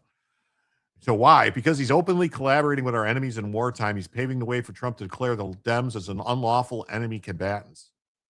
Somebody said that earlier. The Dems are collaborating with our direct enemies. And that's not even mentioning aiding and abetting our enemies with their constant stream of anti-American, pro-Iran propaganda and disinformation. The Dems refuse to enforce U.S. law, defend our borders. They allow the enemy's insurgents to walk across our border. They harbor them in sanctuary cities. Over 99% of people have no idea how severe our situation is. It's a zero-sum game between the American people and the communist global insurgency seeking to overthrow our nation from within. If anyone thinks Trump doesn't have the stones to do something about it, you're mistaken. The process is already long underway. Trump and the U.S. military have been setting the stage this entire time. Trump is going to save this nation. He told us many times he's willing to use the full array of powers as commander-in-chief to do it. Bookmark this post. One day the Dems will be officially labeled as unlawful enemy combatants, and they themselves will literally be tried as terrorists via military tribunals. What's this? Clips from what? So when somebody says post 9/11 that we've been at war and it's called the war on terrorism, do you generally agree with that concept? I do, Senator, because Congress passed the authorization for use of military force, which is still in effect. And that was passed, of course, on September 14th, 2001, 3 days later. Let's talk about the law in war. Is there a body of law called the law of armed conflict? There is such a body, Senator. Is there a body of law that's called basic criminal law? Yes, Senator. Are there differences between those two bodies of law? Yes, Senator. From an American citizen's point of view, do your constitutional rights follow you? If you're in Paris, does the Fourth Amendment protect you as an American from your own government? From your own government, yes. Okay. So if you're in Afghanistan, do your constitutional rights protect you against your own government? If you're an American in Afghanistan, you have constitutional rights as against the U.S. government. Is there a long-standing... That's long settled law. Isn't there also a long settled law that it goes back to Eisentrager case? I can't remember the name of it. Yeah, Johnson versus Eisentrager. Right. That American citizens who collaborate with the enemy have considered enemy combatants. They can be. They can be. They're sometimes criminally prosecuted, sometimes treated in the military. Well, let's talk about can be. I think under Supreme Court precedent. Right. There's a Supreme Court decision that said that American citizens who collaborated with Nazi saboteurs were tried by the military. Is that correct? That is correct. I think a couple of them were executed. Yeah. So if anybody doubts, there's a long-standing history in this country that your constitutional rights follow you wherever you go, but you don't have a constitutional right to turn on your own government, collaborate with the enemy of the nation. You'll be treated differently. What's the name of the case, if you can recall, that reaffirmed the concept that you could hold one of our own as an enemy combatant if they were engaged in terrorist activity? Okay. Well, that's interesting. Thank you for sharing that. Has Ladybug said anything about McConnell? I haven't heard anything. Goober Graham is a nutless rhino windbag. Yeah, well. Yeah. Wow, look at this. Oh, wow. Gunfire shatters Toronto Latin Street Festival, leaving 2 dead and 3 injured. I thought Canada took all the guns. They're going to take more guns now from Canada. First responders found people suffering from gunshot wounds in an active shooter situation. Well, Toronto Police Service is investigating after gunfire broke out Saturday night at a large Latin Street Fest. Insert Declaration of Independence. Yes. Where is the militias at when we need them, Jim? Well, I don't know. They're around.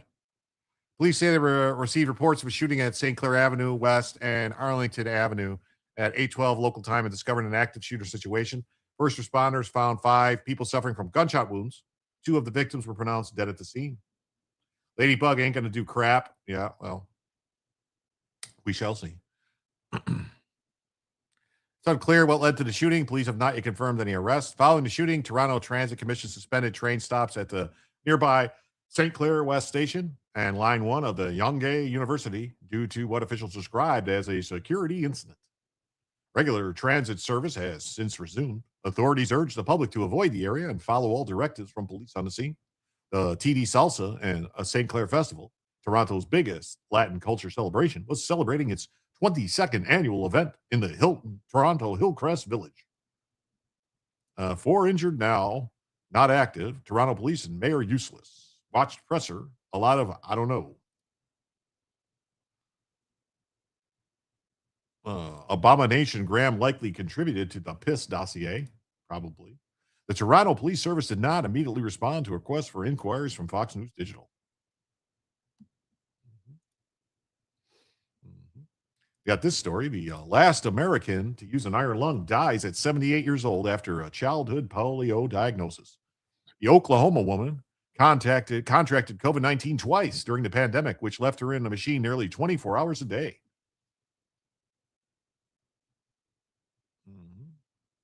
The 78-year-old Oklahoma woman who was diagnosed with polio as a child was the last American to rely on the iron lung to live, has died. Martha Lillard found out she had the once feared disease when she was 5 years old, which left her paralyzed from the neck down and required her to use the machine to help her breathe while she slept. Lillard contracted COVID twice, which left her in the machine 24 hours a day. Wow. They told her she wasn't supposed to live past 20, said her younger sister. She had the enthusiasm and the drive to continue living and make the best of her life. Despite having polio, Lillard was able to go to school 2 hours a day as a child, and she had tutors the rest of the time. She also used an intercom phone that allowed her to interact with her teachers and classmates from home.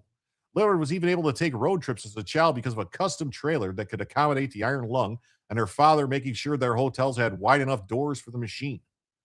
An iron lung is a negative pressure ventilator that would help a patient with a paralyzed lung muscles breathe. My ex, Phil, was a polio survivor. He was an iron lung for 2 years.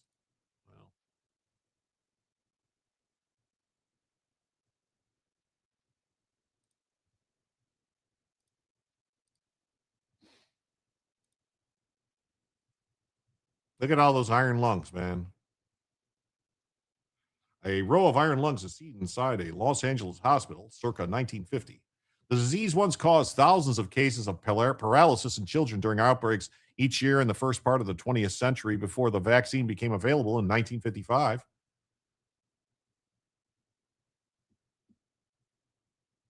And by 1979, polio was considered eliminated by the U.S.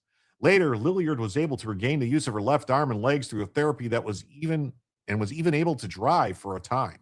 She lived independently for many years, even marrying earlier this year to a man from Egypt she corresponded with for 2 decades after he was able to obtain a visa. Holy shit! Do you guys realize this? She married a guy earlier this year from Egypt to get him a visa. So she fucking pulled this, some guy scammed this woman. She corresponded with him for 2 decades. So we're probably a fucking Egyptian terrorist in the country now because of this woman from an iron lung. Do they not see this?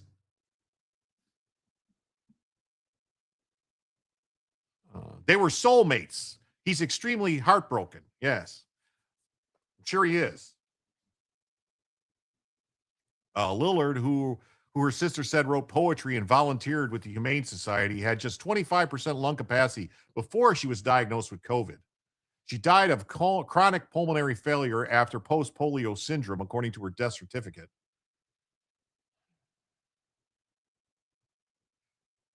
Her sister added that it was related to the effects of long-haul COVID. Didn't deserve the iron lung. Fuck her. Well, so now we have some Egyptian terrorists probably in our country because of this fucking iron lung do-gooder.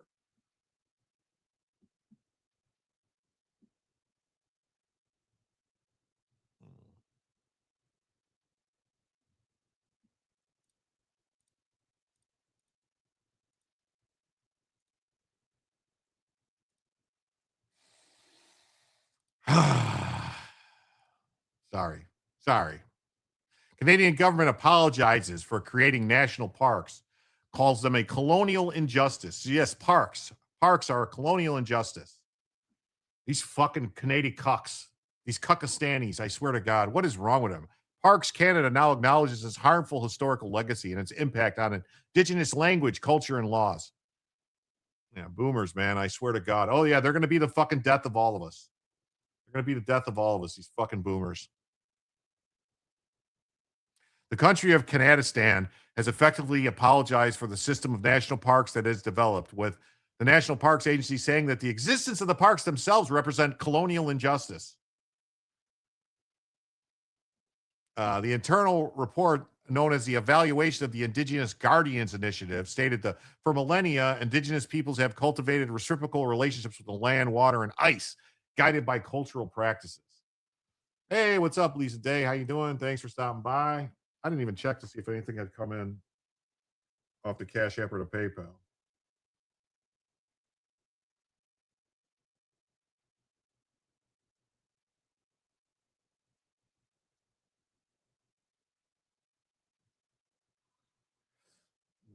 Let me see. Sorry, I didn't check Cash App and PayPal at all tonight. Nope.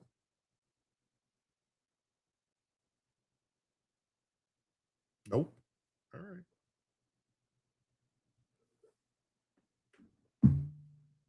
I always find a way to hit the blood pressure button. Yes, you do. Yes, you do. Beginning in the 19th century, the development of national parks and protected areas in Canada disrupted these relationships. Yeah, so protecting the land is racist in Canada. Yes, yes, protecting the land is racist. They need to be able to shit in the streets. SAR. In establishing the parks, we disrupted them. You know what they should do? The Canadians should do. They should just dissolve their government. They should just surrender, give it back, leave. Go back to England, you fucks. And the French, go back to France. Get out. Give it back to the fucking Inuits. Give it back to the fucking to the Eskimos. And then we'll go take it. The Banff National Park, the country's first national park, was established in 1885. Although it was originally named Rocky Mountains Park, it was established in order to protect thermal springs found in the park. It was later named Banff in 1930 when the National Parks Act was passed. The report added that Stoney Nakoda was prevented from using the land as in past ways. These laws, practices, and policies caused historic and ongoing harm for Indigenous communities. They eroded Indigenous systems. Hey, these Indigenous systems didn't fucking work, did they? If they worked, why didn't they win? They lost because their systems didn't work. They didn't really have a system. Their system was hi-ya, hi-ya, hi-ya, hi-ya, hi-ya, hi-ya, hi-ya. Parks Canada was established by the Canadian government in 1911 and called the Dominion Parks Branch at the time. The report added that Parks Canada now acknowledges the harmful historical legacy and its impact on Indigenous language, culture, and governance. Wow. Yeah, so much natural resources up there. Yes. Oh, look at this. Looks like we had a couple donations. Let's see what happened here. We have Duck Fat. Thank you so much, Duck Fat, for gifting a gifted membership to Critter Sitter. Wow.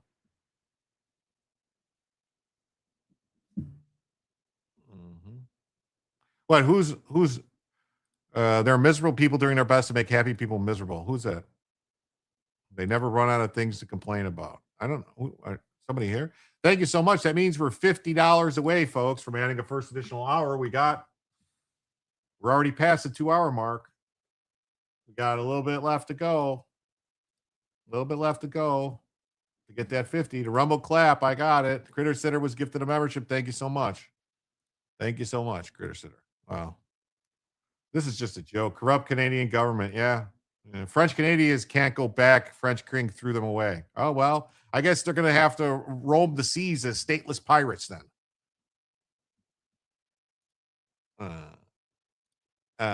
Michigan Governor Gretchen Whitmer pardons Albanian refugee facing deportation years after a murder conviction. Wow, pardons a murderer. So you got Tim, the fucking retard Waltz, pardoning kitty rapists. And now you got Gretchen Whitmer pardoning. Wait, that one? Yes. Thank you. Oh, wait.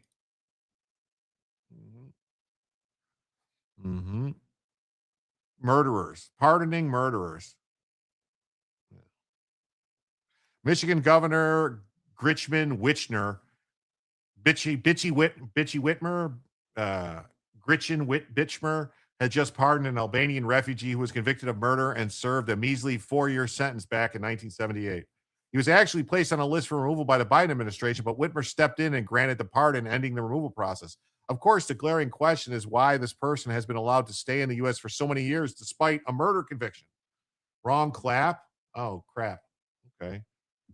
We can harvest Yukon for trace rare minerals without disrupting habitable regions like China does in its habitable regions, yes. Then no reliance on China, yes.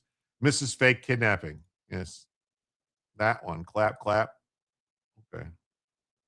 Of course, the glaring question is why. An Albanian refugee convicted of murder in Michigan will likely avoid. It's not a refugee. A refugee is not a murderer. They're no longer a refugee at that point. Whitler, considering she tried to use emergency powers to take more control. Oh, W. Hitler. Yes, with Hitler. Yes. Epic Ninja Shiro. Thank you for being here. Whitmer. Yes. Whitler. White Hitler. Gretchen Whitler to Hitler. Gretchen Hitler granted Adida Malata Margila a full pardon on July 2nd, 50 years after he was convicted of second-degree murder for shooting and killing a man at a Detroit gas station in 1975. What was he doing here for this time? Cretan Witless, yes. Biden administration placed him in removal proceedings based on the conviction, but Hitler's pardon erases the basis and allows for the termination of removal proceedings, according to the Perlmutter Center for Legal Justice. Rubio needs to go. No, he got to go. We don't want him here. Now more than ever, this case demonstrates the power of executive clemency to correct the lifelong collateral consequences of decades-old convictions. He should have been deported immediately, just so he won't be deported. That's why he got the pardon. Yeah, this is fucking ridiculous. Thanks to Governor Whitmer, he will be able to do what he enjoys most, spend time with his family, free of the fear that has limited his life for so many decades. No, he needs to get the fuck out. He came to the U.S. alone as a refugee from Albania at 17 years old and later started a business. He was charged with second-degree murder after shooting a man in defense of his brother who was shot by the victim. Well, wait a minute. Hold on. Hold on a second. I'm going to have to look into this case now because it sounds like maybe this was self-defense or defense of another. Maybe he shouldn't have been prosecuted because it says he was charged with second-degree murder after shooting a man in defense of his brother who was shot by the victim. So this victim shot his brother and he shot the guy who shot his brother. Why was he charged? Some people are saying the pardon doesn't even matter. Gretchen Hitler pardons Albanian refugee. Okay. It doesn't matter. He can still be deported. A governor pardon of a conviction doesn't override immigration law. Crime involving moral turpitude is an offense that is inherently vile, depraved, or contrary to accepted moral depravity. How long after? I don't know. I mean, I guess I could. I don't know if I'd be able to. That is the plan. Alberta, Saskatchewan, Manitoba, Nunavut, Northwest Yukon territories will declare independence, then peacefully be annexed by the U.S. That's why Trump greenlit Alaska to Alberta Railway. Yeah, pardons do not exempt from deportation, only prosecutions. Yes, everything matters. It does. Or they ganged up on him. His brother got shot, and then he shot the victim. Something. That's what I'm saying. I don't know. How did he legally have a gun in the first place? I don't know. Honestly, I don't know if at that time in the 1970s, if immigrants were barred from owning guns. The whole restriction, the prohibition on people owning guns. Like if he had a green card, if you're a green card holder, you could have a gun. So if he had a green card or anything like that, he can have a gun. But green cards, I don't know when green cards first came about. I don't know if it was when the INA first went into effect or if it was like, I'm pretty sure that the law about whatever, like illegal aliens and those laws, I don't think those went into effect until the crime bill in 92. I think. I don't think they were part of the 1968 GCA.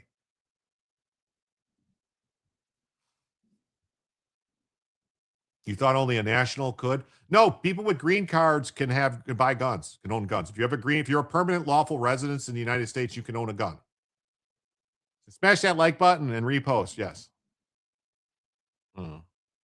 Even King Charles called Canada a fake country.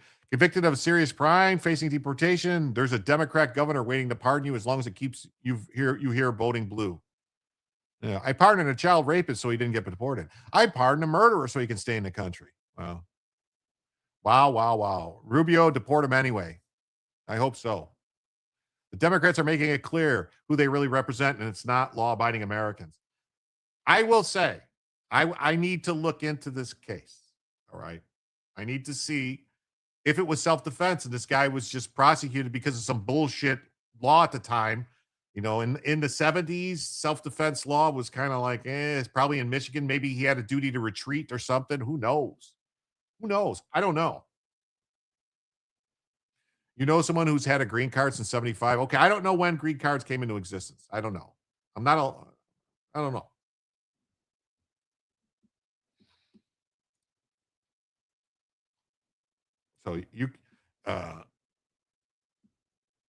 So the UK police released the man arrested in connection with the death of Reform's UK's Anne Whitcomb. Detectives continue to carry out numerous inquiries as part of the ongoing investigation and remain committed to establishing the full circumstances around the incident. So somebody killed this UK politician, and the police are just like, we're not going to tell you what they look like, who they are, and we're just going to let them go. That's what's happening in the UK now. If you're not Labour, they don't care what happens to you. Police in Southwest England has released a man who was arrested in connection with the death of former British lawmaker Anne Whitcomb, saying he's no longer considered part of the investigation. Our priority remains identifying those responsible, ensuring all available evidence is thoroughly examined. Detectives continue to carry out numerous inquiries. They have a video supposedly of the man, but they won't release it because they don't want people to see what he looks like. The 26-year-old man was arrested on Friday. Police said she had suffered numerous injuries. Former politician, was a prominent figure in British politics. She was a Conservative member of Parliament from 1987 to 2010. Whitcomb was additionally known for appearing on multiple reality TV shows, including Strictly Come Dancing and Celebrity Big Brother. So the Devon and Cornwall Police Assistant Chief Constable Matt Longman said the suspected killing is not believed to be politically motivated. Green cards came about in the 40s. Wow. In a statement, Prime Minister Keir Starmer said, "This is really a shocking news. My thoughts, I think, all our thoughts will be with the family and friends of Anne Whitcomb at this time." Well, supposedly they have a video and they're not releasing it. Omission of the ethnicity has long become a household joke. That's definitely wasn't a white guy. Yes, definitely. Sleeping, what's up? Hey, Class 21, what's going on? Did they end? Did they end the show over there? Oh, they did. They ended the show. I'm going to have to find somebody else to raid then.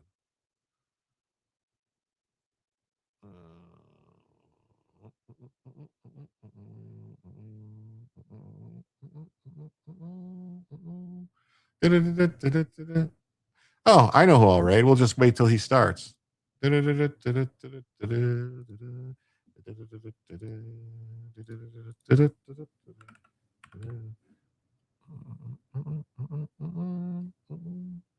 Sorry. That's what we'll do. That's what we'll do. That's what we'll do. Thank you so much for everybody. Joe? No, Joe's not going to come on. Mercado's going to do a stream. Risey? No. We have to work for every scrap so they can sit back and fill out papers. Yes. I feel like a cheap hoe. Rackets? Yeah, Rackets is going to go live in a little probably half hour or so. I'm here against my will. Okay, Sweet Tooth. Well, we're not going that much longer because I don't. Never mind. If you guys like Spawn or Venom comics, FFS is promoting a killer book tomorrow. Joe Sontag. Oh yeah, what's that? Lady, what is that called? Like Death something? Something Death? Anyway.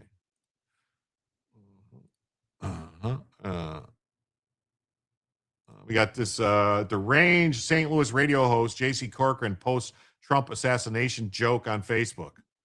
Wow. That's messed up. Did he get fired, I wonder? Reaper Destroyer. That's right, Reaper Destroyer. Reaper Destroyer 2. 15-ish minutes rant. Rally time? Well, maybe. I mean, it's up to you. It's up to you guys if you want to rally.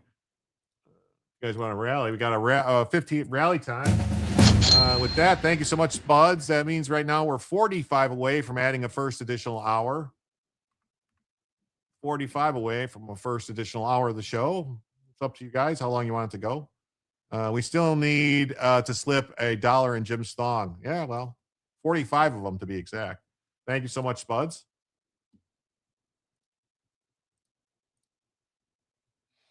J.C. Corcoran, a longtime radio host and occasional television personality in St. Louis, Missouri. He has been a fixture in the St. Louis market for over 30 years, working at stations including KSHE, KSDFM, KMOX, KTSR, KLU, KHIT, and KFNS. Corcoran is currently the host of JC's Wayback Machine on 101.9 FM and 94.1 St. Louis on Saturday nights. He hosts News Talk and JC's Sunday Show. Oh, look at this. Bam. We got 20. Thank you so much from Lisa Day with 20. That means we're now just 25 away, folks. Just 25 away from adding a first additional hour to the show. Bingo, boingo, bongo. Thank you, Lisa. Greatly appreciated. He's a sick and deranged Trump hater. On Saturday, Cochran posted a Trump assassination joke on his Facebook page.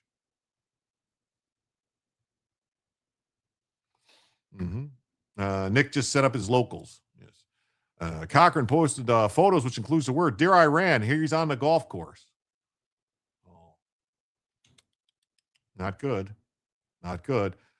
St. Louis radio host thinks it's funny to joke about the assassination threats against the president of the United States. This is what leftists call comedy, but we all know they relish the thought that Trump's assassination. If you can tolerate Tim Cass, Ian Rance, you can tolerate anything. Yeah, well.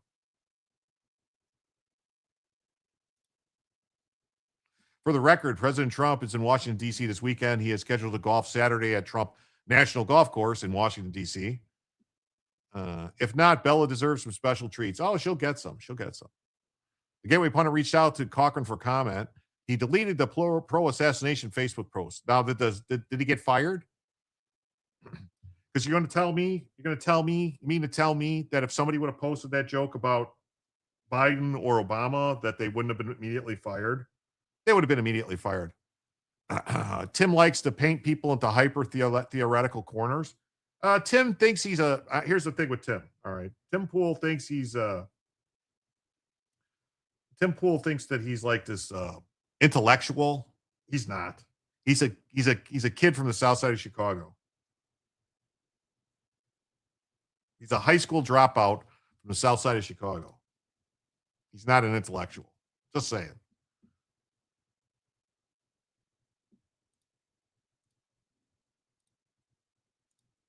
Okay. RFK Jr. delivers a major blow to Planned Parenthood by canceling federal grants over explicit content pushed on children. Tim Pool was good because he read news. Yeah.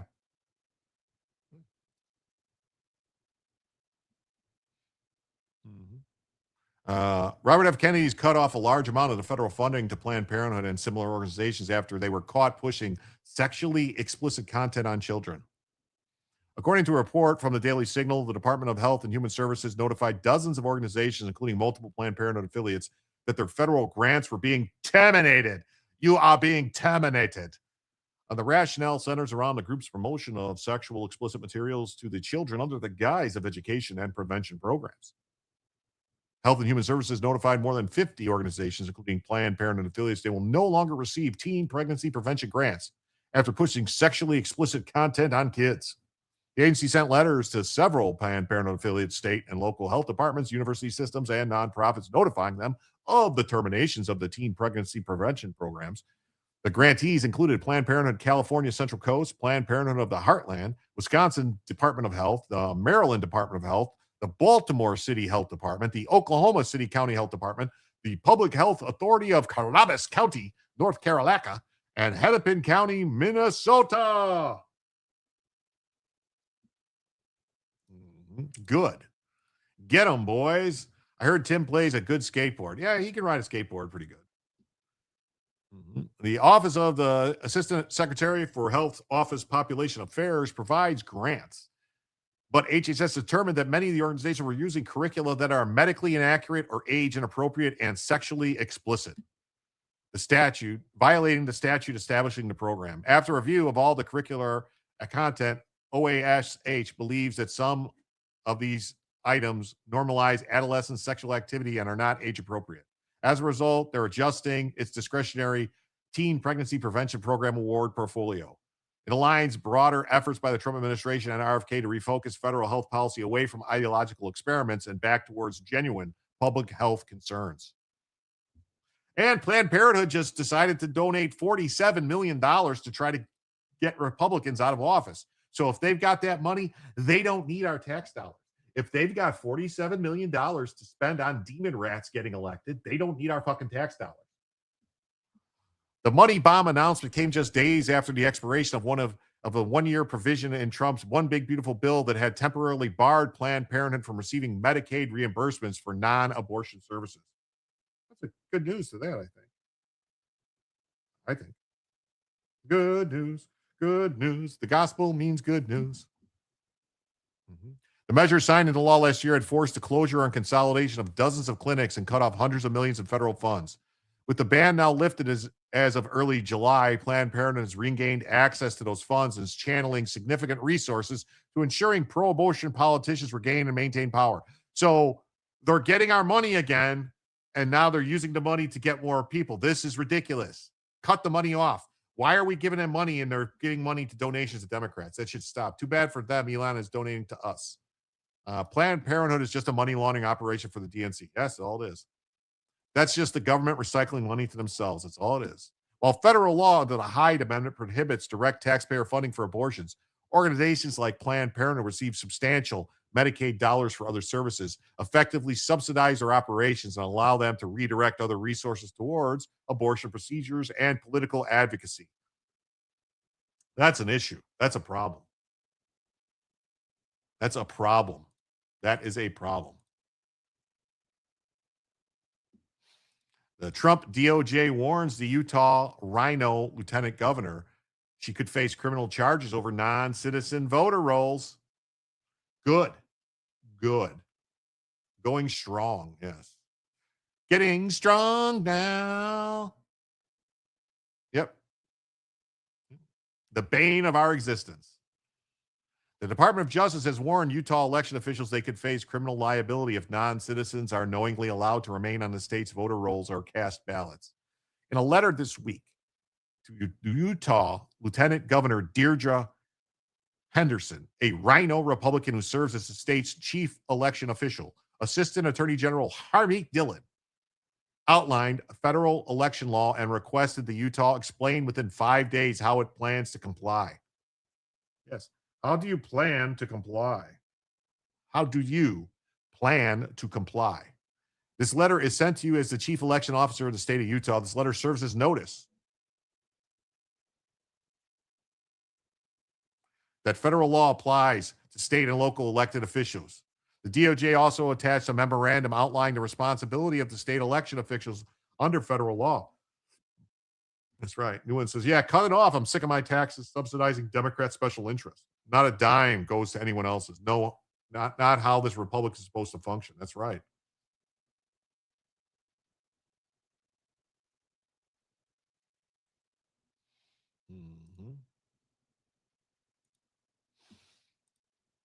Any election officer, including the chief election officer of the state, who knowingly retains non-citizens on the state's statewide voter registration list or facilitates non-citizens in receiving or casting ballots could be subject to criminal liability.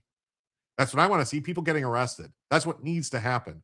People need to get arrested, especially in California, New York, Minnesota. Massive two shits. Yeah, everywhere. Anywhere. Utah, get them. This warning comes as the Trump administration continues litigation seeking access to Utah's voter registration database. This forms part of its broader effort to verify voter eligibility. Henderson criticized the letter on social media, calling it a love letter from the DOJ. Last week, I submitted a comment on the proposed USPS rule. It's our job, yeah. So earlier this year, Utah completed an audit of more than 2 million voter registrations. They reported that 99.72% of registered voters were verified U.S. citizens and identified 27 non-citizens and 25 probable non-citizens. The Justice Department has filed similar lawsuits in numerous states seeking access to voter registration records. The administration argues the information is necessary to ensure compliance. Utah Attorney General Derek Brown's office is representing Henderson in the ongoing lawsuit. The case remains pending in federal court. Why is Utah, a red state, trying to protect illegals on their voter rolls? During the 2024 presidential election, Henderson declined to endorse Donald Trump. There you go. That's why. Rhino, it's a rhino. A rhino McDino, it's Beano McBino, it's a rhino. What's this? The Bayeux tapestry returns to England for first time since the Norman conquest nearly 1,000 years ago. The Bayeux tapestry has returned. I don't know. Is that Bayeux? Bayeux? I don't know. Has returned to England for the first time in 1,000 years. After being transported overnight from France in a tightly coordinated security operation, the 70-meter, 230-foot medieval embroidery arrived at the British Museum early Friday. Its arrival following an 11-hour, 350-mile journey through the Channel Tunnel, or the Channel, it's the Channel, in a climate-controlled container designed to protect the fragile artifact. The transfer was kept secret until its completion due to security concerns. The tapestry, which has spent the most of the past millennium in Bayeux, France, will be displayed at the British Museum from September 10th through July 2027. Museum officials expect to become one of the institution's most popular exhibitions. What's the difference between a rhino and a Democrat? The rhinos stab you in the back. The Democrats stab you in the front. It feels extraordinary that after so much work and planning and care, it's actually happening. It's the first time in 1,000 years that such an important piece of British, French, too, history is going to be on these shores.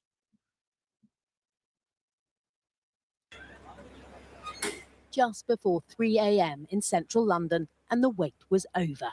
In front of the director of the British Museum and the French ambassador, the Bayeux tapestry had arrived. The Bayeux This tapestry. was such a delicate operation after years of negotiation, months of meticulous planning, and several dry runs. We are now witnessing a moment of historical significance because, for the first time in nearly 1,000 years, the Bayeux tapestry is here in the UK.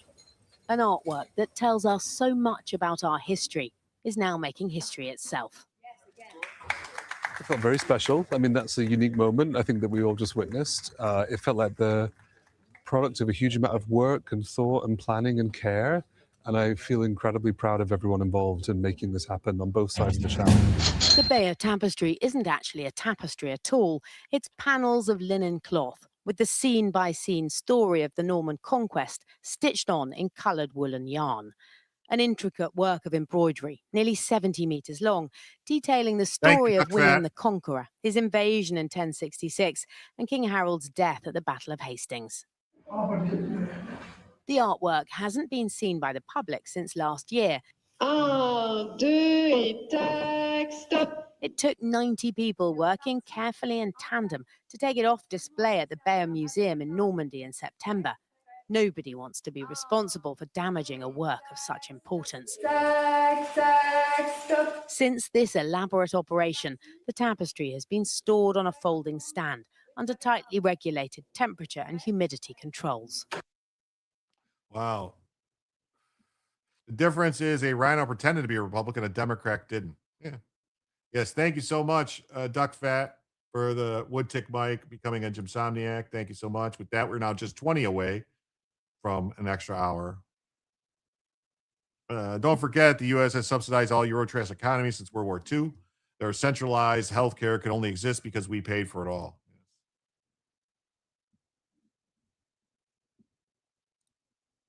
So, congratulations, you got your toilet paper rollback or whatever. I don't know. Cato Immigration Studies Director defends the Zizian trans cult member charged with murder of the Border Patrol agent. This clown. Yeah, Cato Institute is now run by communists. It's the Cato Communist American Transgender Organization now, Cato. So a post from the director of immigration studies at the Cato Institute has gone viral after he defended members of the Zizian trans cult who were accused of murdering a Border Patrol officer. David Beer, scumbag, who works for in immigration policy, said on Blue Sky, anyone who posts on Blue Sky, you know, is a scumbag leftist. Cato, yeah, Cato Institute, yeah. A new court filing suggests that the Border Patrol lied about the basis of the traffic stop that led to the shooting of a U.S. citizen, a German tourist, and a Border Patrol agent. Only when cases go to court do we find out about DHS lies and its unlawful tactics come to light. Director of Immigration Studies is going viral for defending members of the trans cult. He frames a new court allegation filed by the defense as proof that the DHS lied. So he's taking the words of the defense attorney, their claims, and just reporting it as fact. You know, he's reporting as a fact. Bear frames a new court accusation as proof. The filing was written by the defense attorney for the trans murder suspect, Teresa Milo Youngblood, who was traveling with a German fellow trans cult member. Beer represents the case as an overzealous immigration enforcement causing a deadly shooting, but he conveniently leaves out that the stop was part of an ongoing surveillance into members of the Zizians, the trans cult tied to 8 murders. The subjects were traveling with weapons, tactical gear, and night vision equipment, ballistic helmets, and Faraday caged phones. A witness at the motel contacted police over their suspicious behavior. Are there any tracksuits or matching shoes involved? There could be. It's possible. The post has been met with widespread defense of the Zizians on Blue Sky, with liberals citing as an example of Trump's fascism. Users claiming that Felix Ophelia and the armed German national were shot dead during the incident after drawing a gun. I mean, that's what happens. You draw a gun. When did anyone ever consider the Cato Institute to be conservative? They used to try to claim that. Oh, look at that. We got another. Newens was gifted a membership by Spuds. Thank you so much. Thank you so much, Spuds. Thank you, Spuds. And welcome to the Jim Somniac, Newens. That means, folks, we are now just 15 away. Thank you so much. Only requirement, no ducks. Wait, what? Oh, we got duck fat. He's here.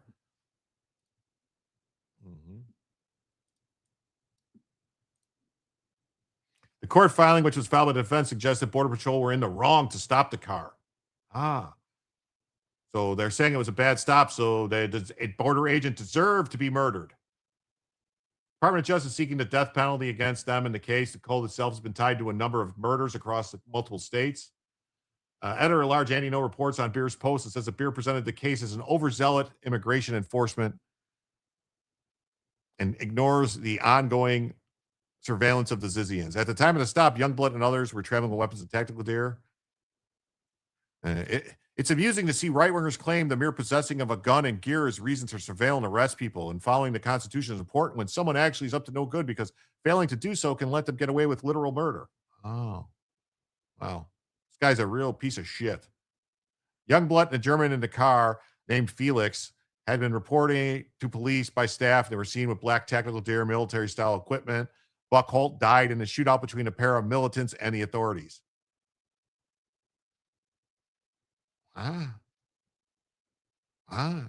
Seriously? What? I mean, you're serious? Are you serious with this? You think this is really a thing? Think this is really a thing? I don't think it's a thing.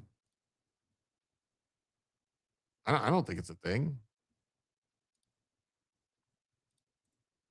I don't.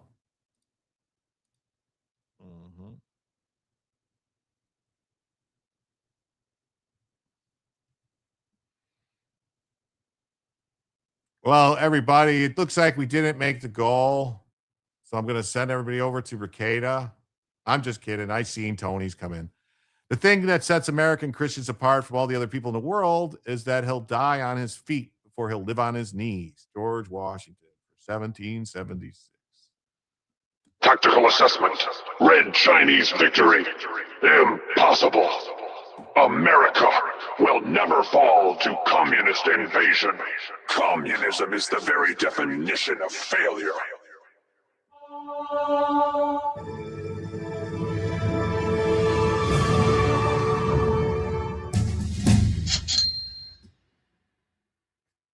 guys waited until we were like way past, but I'm going to credit it. I was just waiting for Ricada to start. So with that, that means, folks, we are now $98 away from adding a second additional hour to the show. Thank you so much.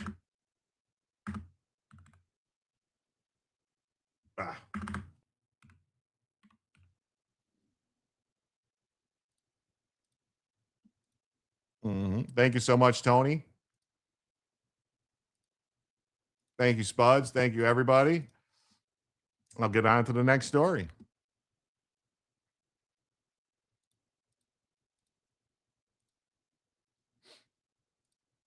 Indiana Lieutenant Governor demands a ban on mosques blaring the Muslim call to prayer. Hell yeah. The Lieutenant Governor of Indiana has called for the banning of public calls to prayer that originate from Muslim mosques 5 times a day. In some instances, mosques will use loudspeakers to publicly announce the call to prayer for participants. Indiana Lieutenant Governor Micah Beckworth said that Muslims should be banned from having the public calls to prayers while he was speaking to Daniel Horowitz on a commentator's podcast, Conservative Review. That's right. Thanks, Tony. We need the communist Chinese at bay. Yes. He said we should ban the call to prayer, public calls to prayer. The term for the call to prayer is the adhan, which is the public announcement for Muslims to pray 5 times during the day. If you're a mosque and you want to have a loudspeaker and you want to start pumping out these 5 times a day locally, the state can say you're not going to do that. We're not going to allow that. We're not going to let you put these words of death and destruction throughout the city streets in any of our cities. Oof. Fire. Fire. After making the comments, he doubled down on X, saying that he was getting a lot of media requests to clarify his comments. I received multiple media requests today asking for a comment on my recent call to ban mosques in America from blaring the Muslim call to prayer through loudspeakers 5 times a day across our cities. Yes, I want to 100% ban it. Just to save time, here's my official response. Yes, I 100% want to ban mosques in America from blaring the Muslim call to prayer through loudspeakers 5 times a day across our cities. Hopefully this clarifies everything. Have a great weekend. Legal action to support the move would likely deal with the First Amendment challenges. Although the First Amendment guarantees the right to free speech, religion, and expression, there are time, place, and manner restrictions on expression in public settings. Nuisance laws are examples of this use of time, place, and manner restrictions to curb free speech. However, the government cannot stop or block the content of speech or the exercise of religion. They can just say, well, you can do it, you just can't use amplification. That's what they do. You say, well, you can do it, you just can't use amplification. That's what they need to do. No more amplification. An outright ban on the call to prayer will likely face an uphill legal battle. Yeah, they just say, well, you can do it, you just can't use loudspeakers. The Muslim crap call is the worst sound on earth. Changed my mind. I don't.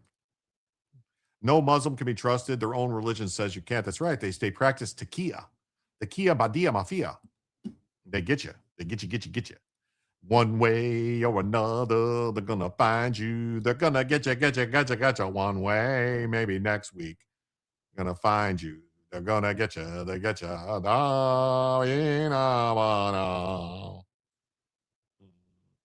Oh, I saw that. Yes, we're gonna pull that up right now. That'll be our next story.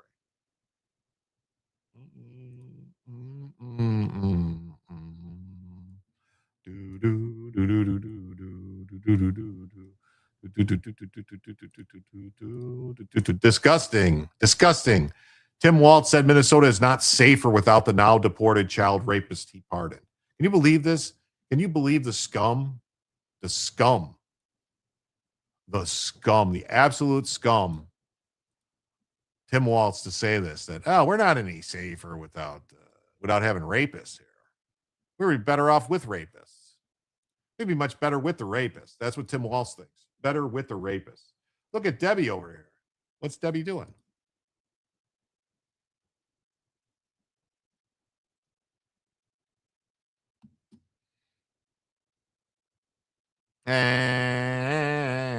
A resurfaced video from late last month shows Minnesota governor claiming that his state would not be better off if a convicted child molester, a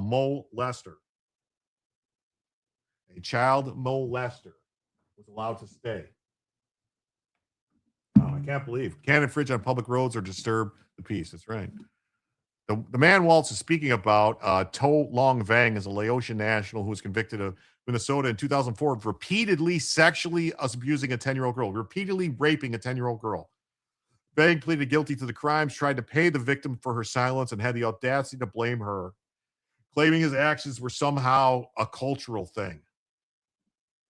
Yes. And you know what my cultural thing is? My cultural thing is buying meat from King of Biltong. If you go to www.biltongusa.com and use promo code Jim, you can save 10%. The 8-ounce bags make excellent gifts.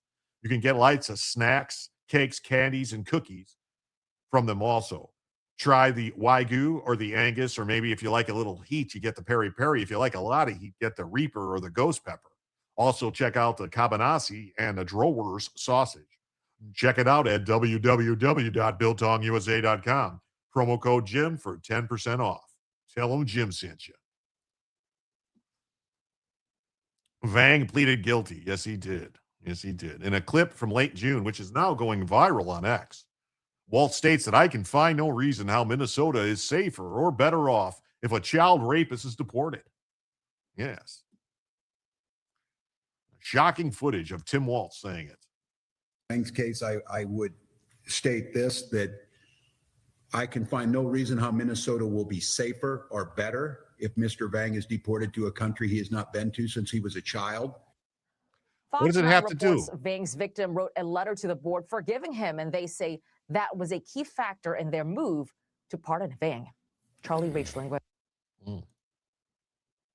After his conviction, Vang lost his legal immigration status and faced a final order of deportation. Rather than allowing the deportation, Waltz and the demon rat-controlled board of pardons issued a pardon that wiped away the convictions and made him deportable. The pardon effectively shielded the child rapist from being sent out of the country. Waltz has treated the predator like a victim while showing zero concern for the 10-year-old girl he repeatedly raped.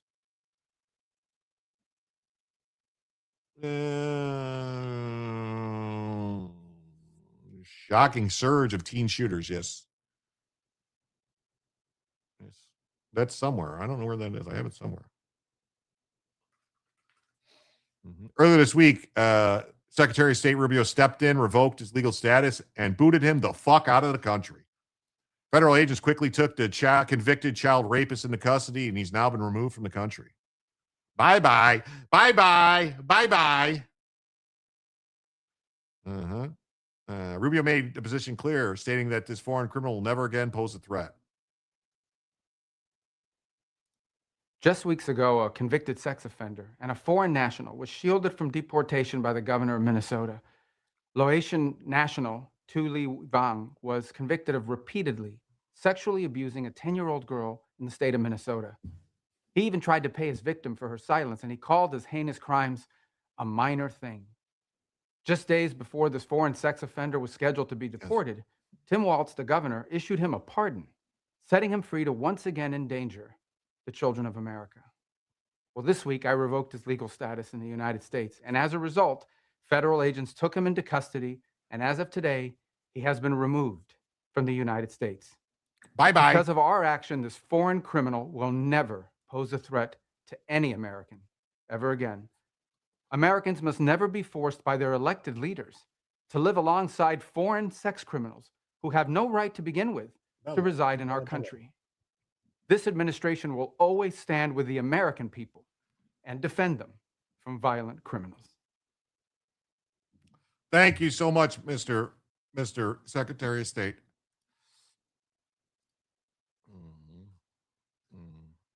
Los Angeles Unified School District facing financial insolvency could run out of money in a year. Is that a bad thing? Do we think that's a bad thing that they're going to run out of money? I mean, I don't know. I don't know why that would be a bad thing.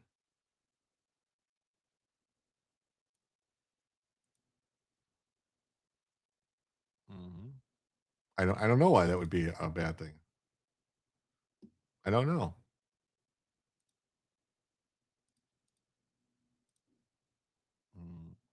Out friggin' standing. That's right. That's who they wanted as VP. That tells us all we need to know. Yeah, they need to hang this around the demon rats next. The Whitmer thing, the Waltz thing.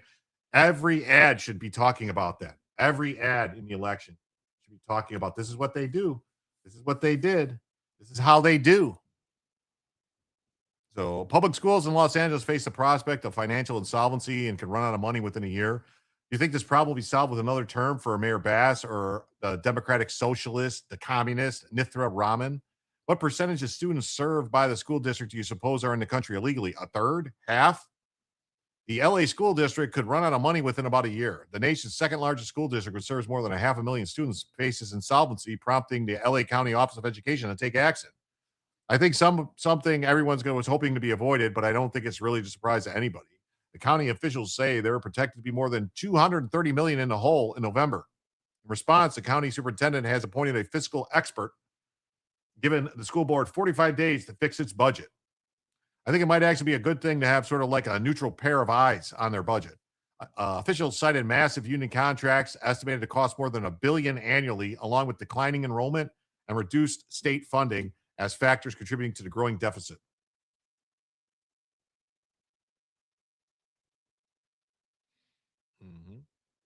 Worst case scenario, if the state takes over and this goes under receivership of the state, it takes a long time to get out of it. It's really hard to maintain any control of curriculum or class size. Maybe they need to lay off some more of their massive administrative staff. Well, I mean, that's what they should do. Probably what they should do. Lay people off. Get rid of them. Boot them out of there. Boot them out of there. Look at that growth. Look at that. Growth of administrative staff. 95% growth in administrative staff. Well, principals and assistant principals and administrative staff, 95%. Principals and assistant principals, or principals and assistant principals, 40% increase. Teachers only went up 10% and students went up 5%, but 95% administrative staff, while 40% increase in principals and assistant principals. That's ridiculous. I always wondered why Republicans don't put out ads demonstrating what the Democrats are for and what they want for America. Yeah, I don't get it either. But this chart right here is why we have a problem in America. Why schooling, while they're spending more money, schools getting shittier and shittier. All the other staff increased. LA runs off the rich people and is now broke. Ran off all the rich people. Yeah, runs off all the rich people. Yeah. LA County School Board, after school tutoring, workshop programs, Saturday school, outdoor camps, all this stuff's going to get cut. They're going to cut all this stuff out. And free services. They provide free services to illegal aliens for all these things. Wow. That's crazy. Our entire education system needs a massive overhaul. You might think like, well, that's interesting. Well, what else is going on in California in particular is that the Trump administration has launched a crackdown on school sexual misconduct. California districts can lose $50 million in funding. The Trump administration is launching a nationwide effort to crack down on schools, accusing it of failing to properly address sexual abuse and harassment by educators, with California being one of the largest culprits. According to a report by the New York Post, Education Secretary Linda McMahon is expected to send letters to the school districts across the country, reminding them of their obligations under federal law to promptly investigate allegations of sexual abuse. Promptly.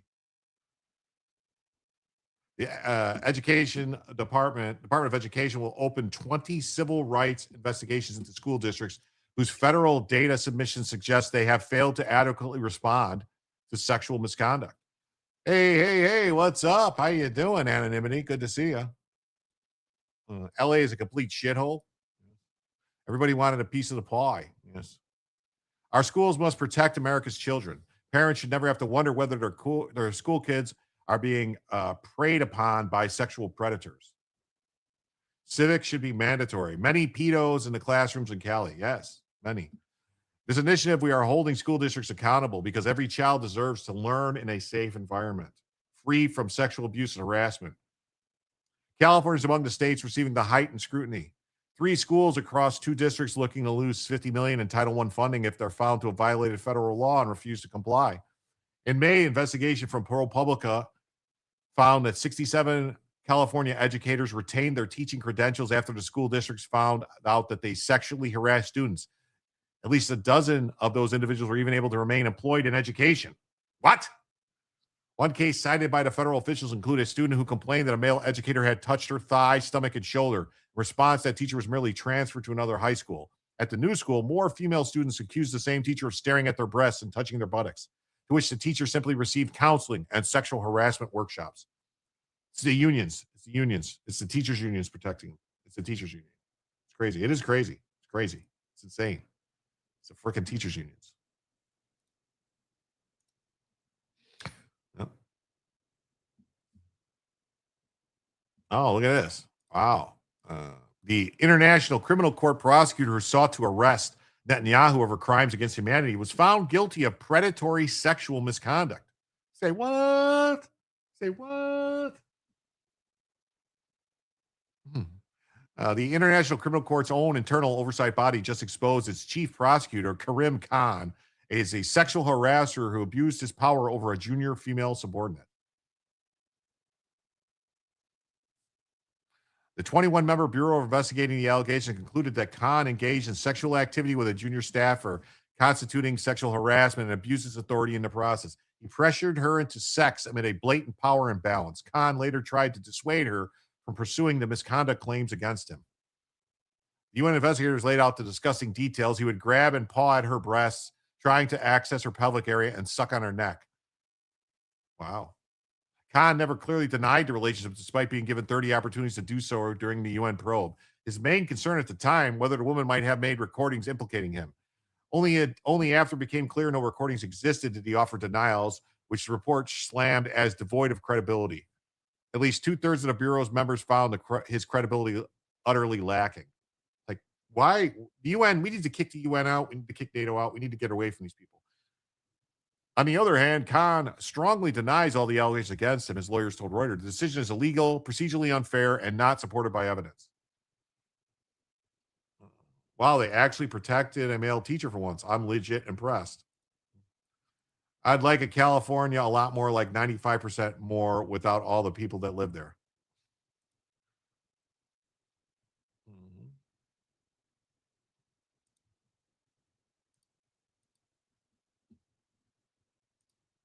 Wow.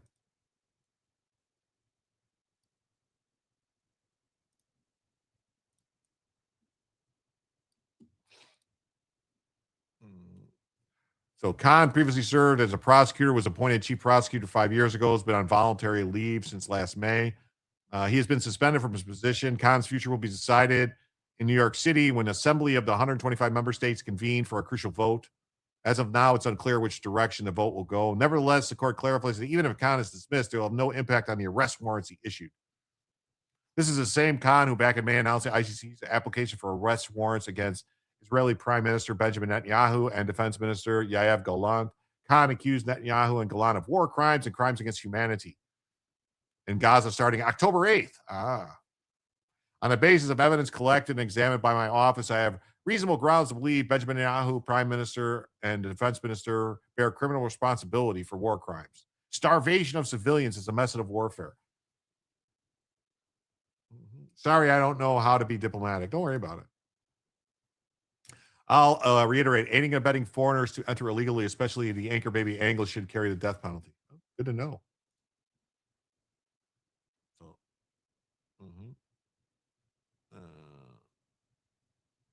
So, yeah, we don't care. The U.S. is not party to the ICC. They have no business there. Israel's not party to the ICC, I don't think. If they are, that was pretty stupid. But whatever. California is nice to live. It's nice where I live, but too many retards voting for its downfall. Yeah. I mean, California was beautiful when I lived there, but it's just not there anymore. Brother of popular Florida Santa, who remains jailed after trying to meet child for sex, arrested for masturbating in front of a 5-year-old girl at Walmart. Sounds like this whole. Wait, so the brother of popular Florida Santa remains jailed after trying to meet a child for sex, arrested for masturbating in front of a 5-year-old girl. So the Santa and the brother are both child predators, and maybe this whole family line needs to be excised. A 62-year-old man named David Hicks was arrested in Polk County after surveillance video captured him stalking a mother and her 5-year-old daughter through a Mulberry Walmart before exposing himself and masturbating right in the middle of the store in front of the terrified girl. Disgusting incident happened earlier this week, was caught on camera, leading to Crime Stoppers' tip that identified Hicks as the perpetrator. What makes this case even more revolting is that David Hicks is the younger brother of 68-year-old Thomas Hicks, the well-known Lakeland Santa Claus, whose arrest the Gateway Pundit covered in April. The Santa impersonator was arrested during a massive Polk County child predator sting after he tried to pay $200 to have sex with what he believed was a 13-year-old girl. Because they're sick individuals. According to Polk County Sheriff's Office, the incident in Walmart was witnessed by an employee near the cold food section. Surveillance footage clearly showed David Hicks following the mother and child through the store before pulling out his genitals and masturbating in full view of the 5-year-old girl. Authorities released images of the suspect through Crime Stoppers. Detectives took him into custody at his home without incident. Younger Hicks now faces 3 third-degree felony charges: indecent exposure, lewd extradition, exposure of sexual organs. He has a long history of similar disgusting behavior, with prior arrests for indecent exposure in South Kakalaki in 91, Georgia in 92 and 98, Florida in 96, and even child molestation charges in Georgia in 98, resulting in only probation. This whole family should be put into old Chippy. Sheriff Grady Judd did not hold back during the press conference, announcing the arrest, directly calling the family connection, declaring it a family affair. Judd reminded the public about the brother. Santa Claus brother is this guy, and now we got them both locked up in jail. All right, here we go. What happened to all the people in the chat? I don't know. They all left, I think. We've got a senior citizen that went into Walmart, stalked a mother and a 5-year-old little girl. And then when mother was distracted shopping in one of the displays, he exposes himself in her presence. And then he walks past her and masturbates in the store in the middle of the day. Fortunately, a great Walmart employee saw this and immediately took action, notified the supervisor in the sheriff's office. For 2 days, we've been looking for this suspect, and we knew our community would come through. I don't see it either. And they did.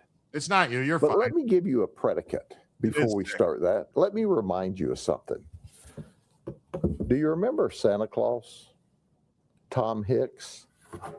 That's right. The 68-year-old man who is a well-known Santa Claus in Central Florida and Polk County, that thousands upon thousands of children sat in his lap. And he was in the Christmas parade for at least a decade as the Santa Claus. That he tried to have sex with a minor. Oh, thank you. We arrested him just a couple of months ago. He's still in the county jail. And you go, okay, Grady, so where's all this going? The guy we arrested is his brother. Did you hear what I said? Did you hear what I said? David Hicks, Tom Hicks' younger brother. He's 62 years of age. We received a Crime Stoppers tip from the community, and I thank you. You can't get away with crime in Polk County, Florida, because our people in this community will recognize you and call us. That's right. Chemical castration. It runs in the family. That's what I'm saying. The whole family tree needs a pruning. It needs to be pruning the tree. They call it pruning the tree. The whole family line. Prune the tree. I'm sorry. Sorry. That's how I feel about it. Prune the tree. Best sheriff, not even close. That's right, Joe. Hey, what's up, Joe? Good to see you, buddy. Thanks for being here. Wow.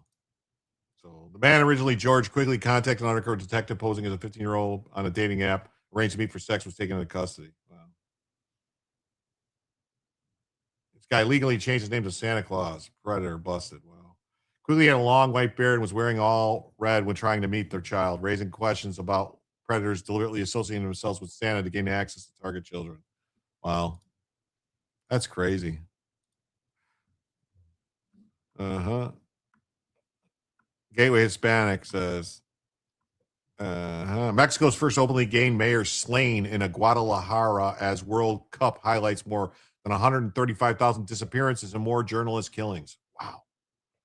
Wow, that's crazy. That's crazy. Wow. That is crazy. How does this keep happening?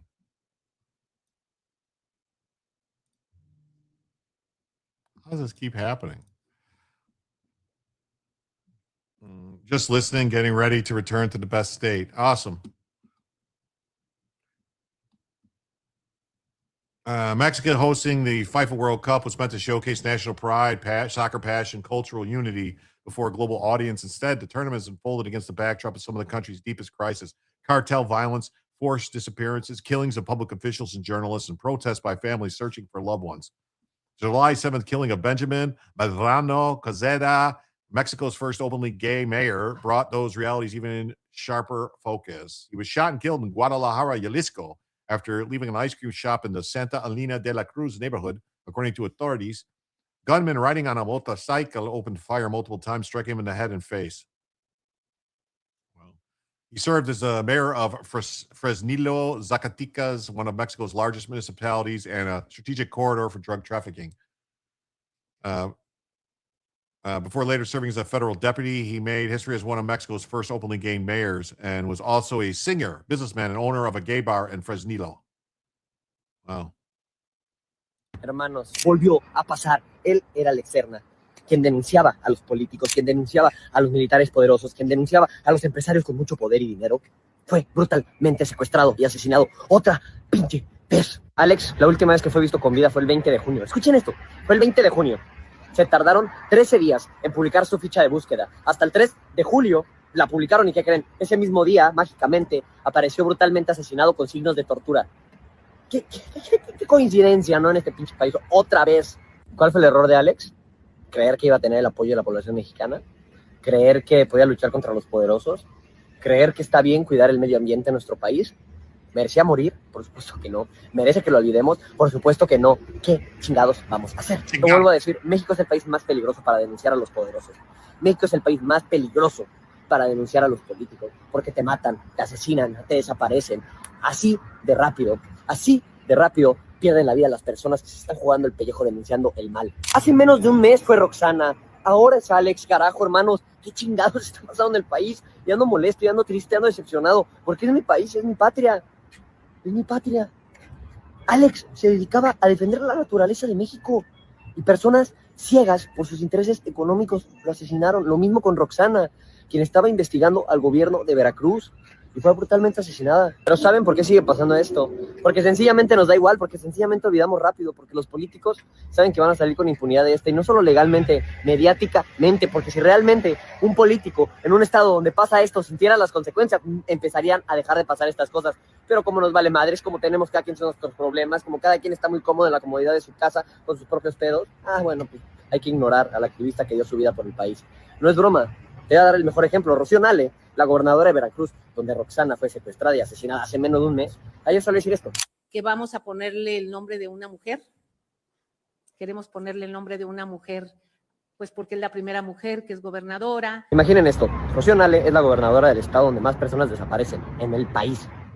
Y se siente con el poder, con el derecho, con la impunidad, con la cara tan dura, de salir a ponerle el nombre a un salón del ayuntamiento porque es la primera mujer gobernadora. Y la gente no dice nada, la gente se calla. Una de dos, desinterés, y la otra, miedo. Pero no podemos tener miedo, hermanos, cuando hay activistas y mexicanos dando la vida. Yo sé que es difícil, pero no hay que ponérselas tan fácil, no seamos indiferentes. Tenemos que hablar de esto todos los días. Qué horrible, qué tristeza que tengamos que sacrificar tiempo de nuestro día para esto, pero perdón, hermanos, tenemos que hacerlo. Tenemos que estar dispuestos a luchar por nuestro país, a exponer a los malvados. Si no, hermano, ¿cómo esperas que vamos a salvar nuestro país si no nos interesamos y sacrificamos un poco de nuestra comodidad en pro de México? No seamos indiferentes, no seamos ignorantes y no olvidemos a Alex, a Roxana y a los demás periodistas que han sido asesinados en este país. No seamos indiferentes, carajo. Qué raro, ¿no? Definitely, man. So yeah, he's saying shit that's going to get him killed. Yes. They will do a drive-by on him. Yeah, this guy's going to get taken out too. He's right. Mexico sucks. It's Mexico. You're falling asleep. All right, man. Take care. Have a good night.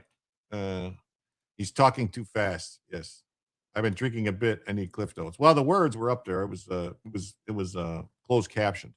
But yeah, that's what's going on, man. That's what's happening. So, family members and politicians demand a thorough investigation. Mexico's National Registry lists more than 135,000 missing persons. Wow.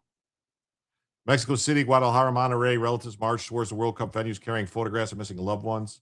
Guadalajara search collective Las de Esperanza created World Cup-style stickers featuring missing people wearing Mexico's national team jersey, spreading the message, we are not in a safe country. Wow. Search groups continued excavating clandestine burial sites nearing World Cup host cities, discovering hundreds of bags containing human remains. The contrast between World Cup celebrations and national tragedy became impossible to ignore. Following Mexico's victories, including round of 32 win over Ecuador, celebrations of Mexico City turned deadly. At least 3 people died near the Angel of Independence due to the crowd-related incidents and medical emergencies. Although unrelated to cartel violence, these deaths highlight the broader challenges of public safety and institutional trust in Mexico. The violence also extended to those reporting on the country's crises. In Veracruz, crime reporter Luis Angel Lopez Valdez was killed on the same day Mexico opened its World Cup campaign. Another journalist, Roxana Guzman, was abducted and later found dead. Mexico remains one of the world's most dangerous countries for journalists. More than 150 media workers have been killed or disappeared since 2000, with the majority of the cases remaining unsolved. Security crisis is rooted in cartel violence, territorial disputes, extortion networks, systematic impunity. Families of the missing people are often forced to create a volunteer search collectives to locate the graves, pressure authorities to respond. For the Hispanic diaspora, especially Mexicano Americans, these events resonate beyond Mexico because of the family connections, cultural ties, and billions of dollars of remittances. The killing of Benjamin Medrano and the protests by the families of the disappeared, the murders of journalists and the violence surrounding the World Cup celebration reveal a nation to present its best image to the world while confronting the serious internal security and justitional challenges. FIFA doors to close, the global spotlight may fade, but for the thousands of Mexican families struggling to continue seeking justice for victims, protecting the journalists and the human rights defenders, reforming the institutions, and the ending a cycle of unresolved violence and loss. I do my best.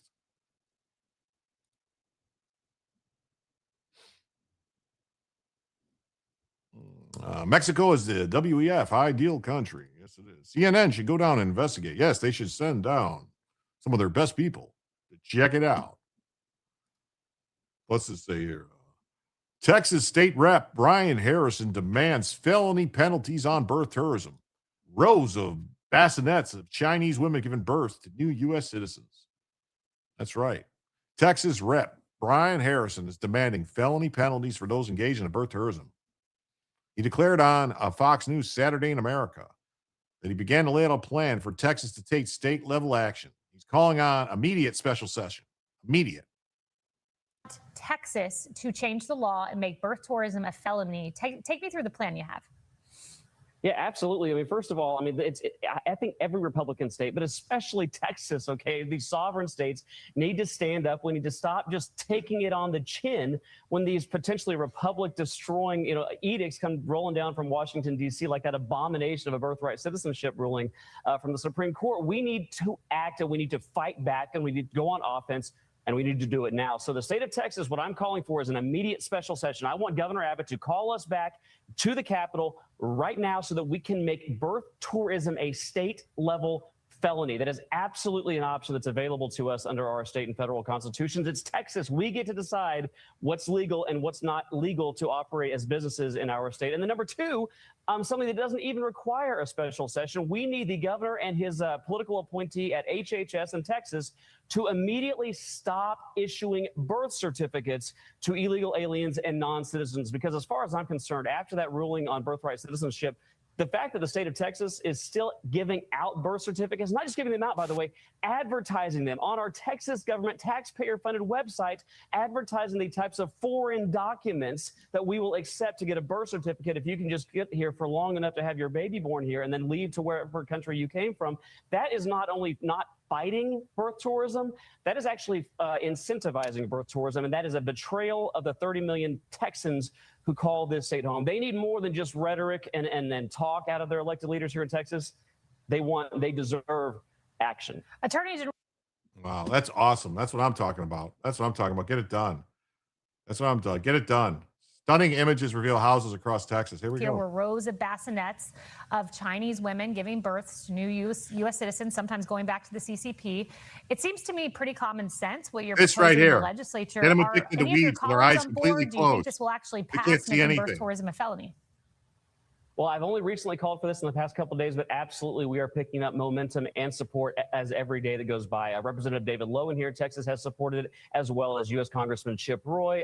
Congressman Keith Self just yesterday endorsed this plan. As far as I'm concerned, every elected Republican should be demanding an immediate special session to make it a felony to engage in birth tourism in Texas, and should be joining my call for the governor to order his appointees to stop giving birth certificates to illegals. This should not be controversial. So I would continue. I would renew my request, not only for the governor to call us back to get these common sense solutions done, but also every elected Republican in Texas needs to join the call. It is in.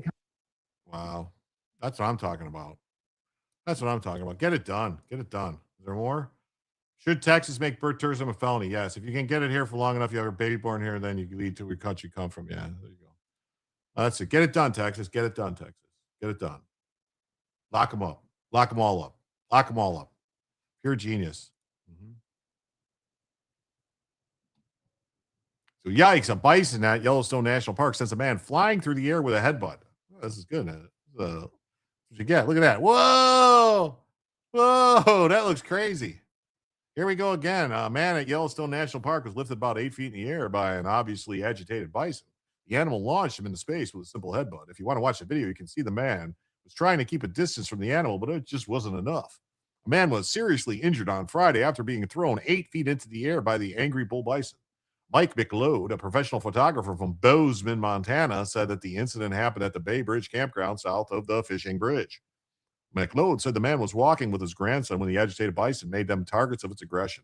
I was just trying to get some dramatic footage of that bison having a fit. It changed my idea what to expect from these guys at this time of year, because I would not have predicted that happening. The Park Service has not released any information about the incident. McLeod said the bison kept running through the campground while people yelled and screamed at each other to alert them about the threat. After a while, a bison found a patch of dirt to wallow in. Then the victim appeared and had no idea what was about to happen. They weren't even in that camping loop. They were just walking along the road quite a ways away from the bison and started running at them. All right. Check it out. No audio here. Look at this bison just chilling. Oh, look at this guy's like, oh, look, there's a bison. Look at that.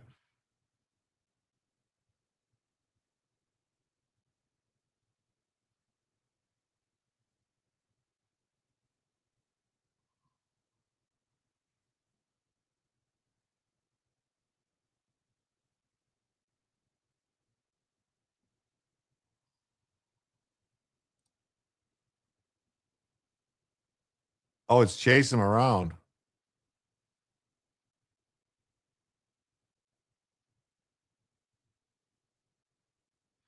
Look at it hitting. Oh, man. Where's the grandson at?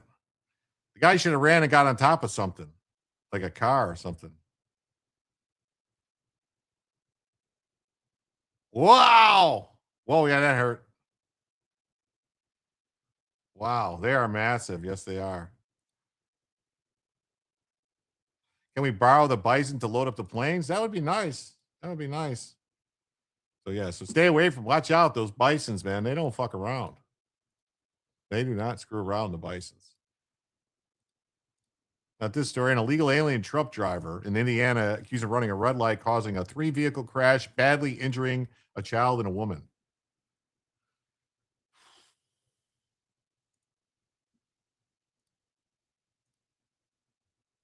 Illegal alien driving a semi-truck without a license was arrested, facing numerous charges for crash that involved a vehicle and another semi-truck. The crash took place on Wednesday in Jasper County, which is located in northwest Indiana.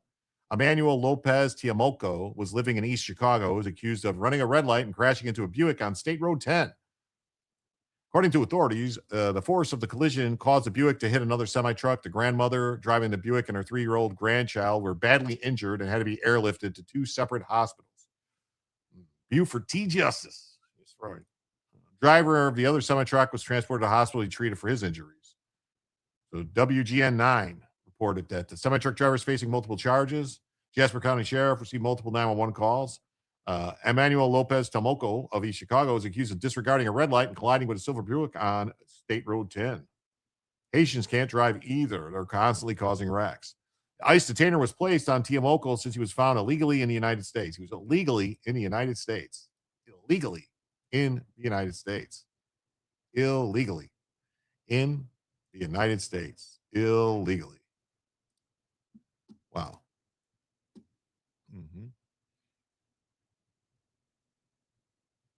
Legal alien Tomoko of East Chicago ran a red light, smashed into a Buick, sending a grandmother and a 3-year-old grandchild to the hospital. Democrat policies, especially under the Biden administration of open borders, have made the country more dangerous. Many American citizens' lives have been destroyed by people who are not supposed to be here. They're not supposed to be here. Not supposed to be here.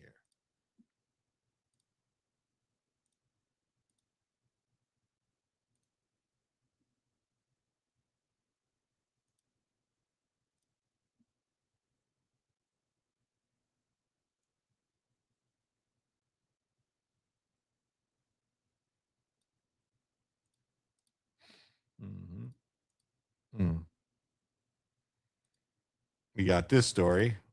We got trans actress Ellen Page says critics of transgenderism are vile losers who can't accept themselves.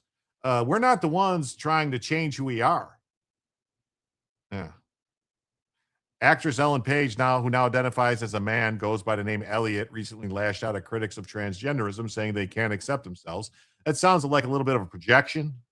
After all, it was Ellen Page who rejected the identity she was born with and tried to transform into something else. Yes.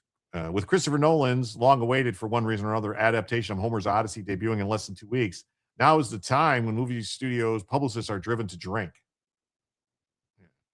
So far, no one has quite torpedoed the movie as much as Rachel Zegler did with Snow White, or Anthony Mackie with his Captain America sequel, or most recently, Millie Alcock tried to do ahead of Supergirl's release. But we still got 2 weeks to go. If we were gamblers, we'd put money out on Ellen Page, who calls herself Elliot, being one of the most likely to anger potential moviegoers. Contrary to early rumors, Page is not playing Achilles, but she's playing a Greek soldier which is enough of an affront to biology and reality itself. When was this story from? Because I thought this movie was already out. This is not June 11th. Huh? This is not out yet. I just saw an advertisement that it's going to be on the Roku on whatever in a week or two. If you are confused about what sex you are, look down. Hope that helps. You're welcome. Well, thank you. Totally not projection. Totally. How do you respect someone that doesn't respect themselves? Yes. I think it's about to come out. Yeah, it's about to come out. I saw the advert like it was going to be on streaming. I'm like, so obviously they're not thinking it's going to do well at the theaters if they're going to put it on streaming right away.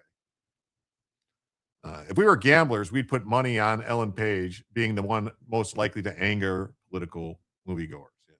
Most recent interview about the movie, Page did try to insult moviegoers as vile losers if they don't accept her identity as a man. She also broke every irony meter by claiming that such people are profoundly uncomfortable with themselves.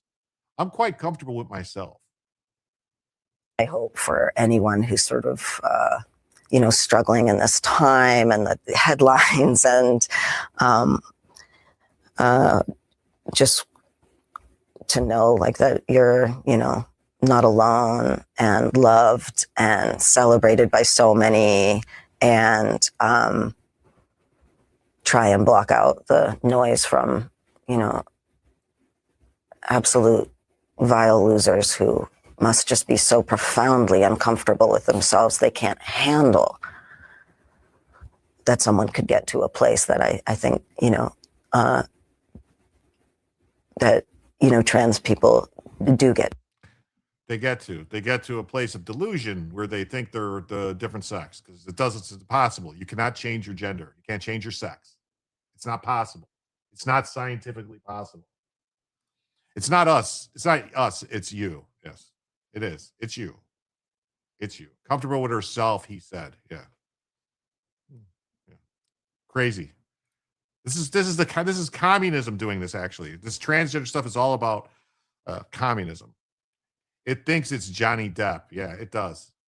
The vocal fry insanity on display. Yeah. It's quite insane. It's quite insane. We got this church in China announces massive government raid, almost 36 Christians detained. They get told they can be people they have been groomed to trust. Yes. They control they can be by people who are Early Rain Covenant Church in Sichuan province, China. Ooh, they make some spicy peppers in Sichuan. Announced a massive raid that resulted in almost 3 dozen of their members being detained. The church said in a statement published on the China Aide that around 11 a.m. on Sunday, June 14th, between 60 and 70 government agents disrupted their in-person worship gathering. SWAT teams, police, local officials, and bureaucrats stormed the venue and forcibly took control of the gathering. Most of them are transferred to Zhangzhou City Centralized Registration Center and Detention Facility before letting anyone leave, including elderly people and children. Police made them agree to sign a guarantee letter. Some of the attendees agreed. However, officials refused to disclose the contents of the statements until individuals agreed to sign it.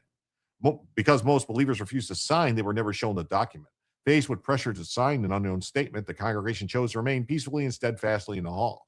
By the end of the day, 9 p.m. and 11 p.m., most of the Christians were released by the Zhangzhou Detention Center one at a time.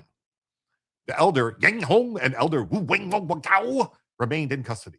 As the released believers emerged from behind the detention center walls, they gathered closely together, offering prayers and thanksgivings and entrusting one another into God's care. In the early hours of the morning, they accompanied one another to the journey back to Qingdao. The church added, "We thank the Lord for using his trial once again to bear witness to the Christian faith for many of who had not heard the gospel. Though the world may regard such an experience as shameful, we count them as an honor and a privilege in the eyes of the Lord." Early Rain Covenant Church, a Reformed Presbyterian congregation, previously made international headlines after their pastor, Wang Yi, was detained in 2018 and forced to endure a secret trial in 2019. He remains in prison and is carrying out a 9-year sentence. Chinese authorities have been cracking down on unauthorized Christian practice and more frequently in recent months.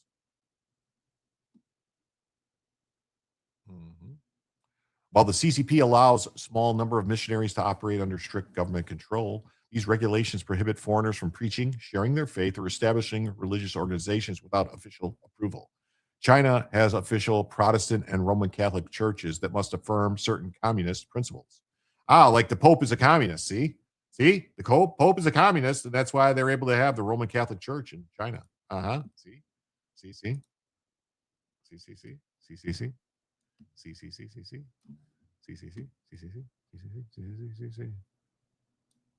Okay.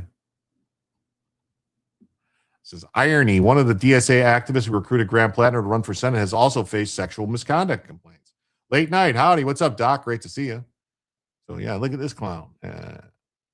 As the Gateway Pundit reported, Graham Plattner did not just decide to run for the Senate. He was recruited by a pair of Ivy League educated DSA activists who are looking specifically for someone with a blue collar image. Now that Plattner's dropped out, allegations of sexual assault and rape, it's coming to light that the activists who recruited him also face complaints of sexual misconduct. Daniel Maraff is the grandson of a founder of Toys R Us. In 2022, he was barred from campaign of Summer Lee after volunteers and staffers complained about unwanted sexual advances. Wow. So another rich kid wants to be a communist. The grandson of the founder of Toys R Us. Wow. Daniel Maraff, the communist grandson of the founder of Toys R Us, who recruited Graham Plattner, was barred from Representative Summer Lee's campaign following 3 complaints of sexual misconduct. Can't make this crap up. One half of the Champagne Socialist duo, who failed to properly vet rapist Graham Plattner, was booted from a previous campaign for sexual misconduct. Wow. Birds of a feather flock together. They sure do. They sure do.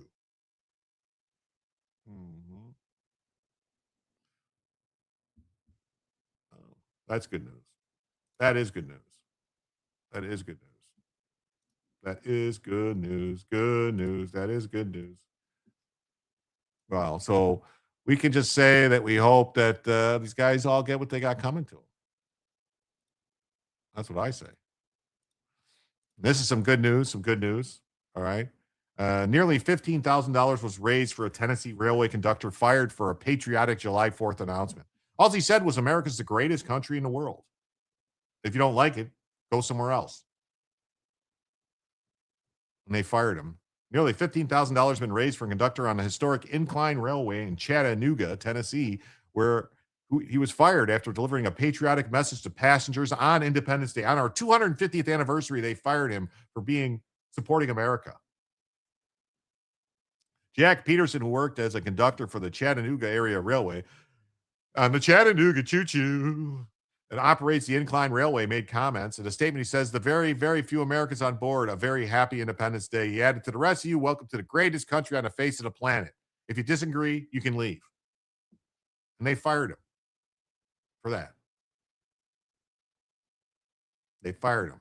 To the very, very few Americans in here, happy Independence Day. To the rest of you, welcome to the greatest country on the face of the planet. And if you disagree, you can leave. Wow. I want to know who said shut up. I want to find that guy and beat him about the head, face, neck, and chest area.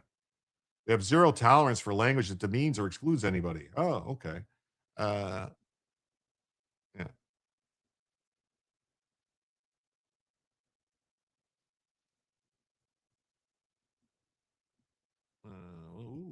That's some good.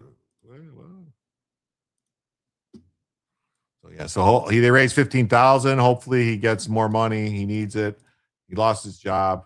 He launched a GoFundMe support Jack Peterson. I'm Peterson, the conductor. I was fired. As of Saturday, the campaign had raised over 14,000 from more than 450 donors with a goal of 24,000. So let's get him some money. He needs money. If I lived anywhere near there, my ass would be protesting outside the ticket booth, publicizing this. Make shame great again. You ain't kidding. Hey, Outworld Eye, what's up? Great to see you. They need to rename their party. Freaks are us. That's right.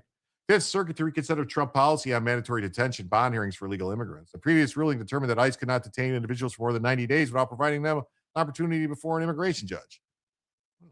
The Fifth Circuit Court of Appeals has vacated a ruling required immigration authorities to provide bond hearings.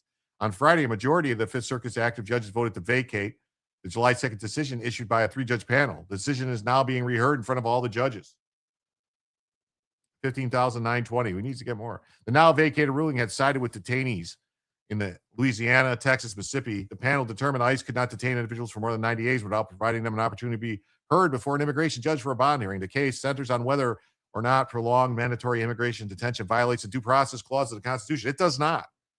The Fifth Circuit was the first federal appeals court to side with the Trump administration interpretation. That decision, however, did not resolve whether due process requires detainees to receive a bond hearing. The July 2nd panel had sought that to answer that question and determined that continued detention beyond 90 days violated constitutional rights. No, it doesn't. By vacating the panel, the bond is to make people show up. That's it. To make sure they show up. They're not going to show up. They have no ties here. The Fifth Circuit suspended the ruling while the full court considers the case. So good. No bond. Fuck you. Stay in jail. That's what I say. Stay in jail. Get back. Get back. James Carville has another meltdown over the DSA invasion of the Democrat Party. These people are so fucking stupid. Well, you're letting them in. You're letting them in, buddy. You're letting them in. Let's hear what Raging Cajun has to say. Right. But it's the Democrats' fault. It's the corporate Democrats. It's all because the Democrats listen to Al Gore or some shit like that. These people are so fucking stupid, I don't know what to say about it. So now we have this idea that these insurgent Democrats, and what is their solution? Is their solution to beat Republicans, to run against Republicans? No. Their solution is to beat Democrats. Like they're part of the problem. No, you are part of the problem because you're a fucking idiot. And you just believe that pablum nonsense that drifts around the left wing, I don't know, whatever sphere, blogosphere, atmosphere, thought sphere, or whatever sphere they got. Wow. Well, everybody, we've been going 3.5 hours. We did not hit the goal for the second hour. I want to thank everybody who was here. I'm going to send everybody over to see Rackets Ricada. I want to thank you all for being here. Sunday night, there might be a show. There should be a show. It'll probably be at 9 or 10 o'clock Sunday night. We'll see what happens. I love you all. I thank you all for being here. And please come back. Please come back tomorrow for Jim to tell you the news.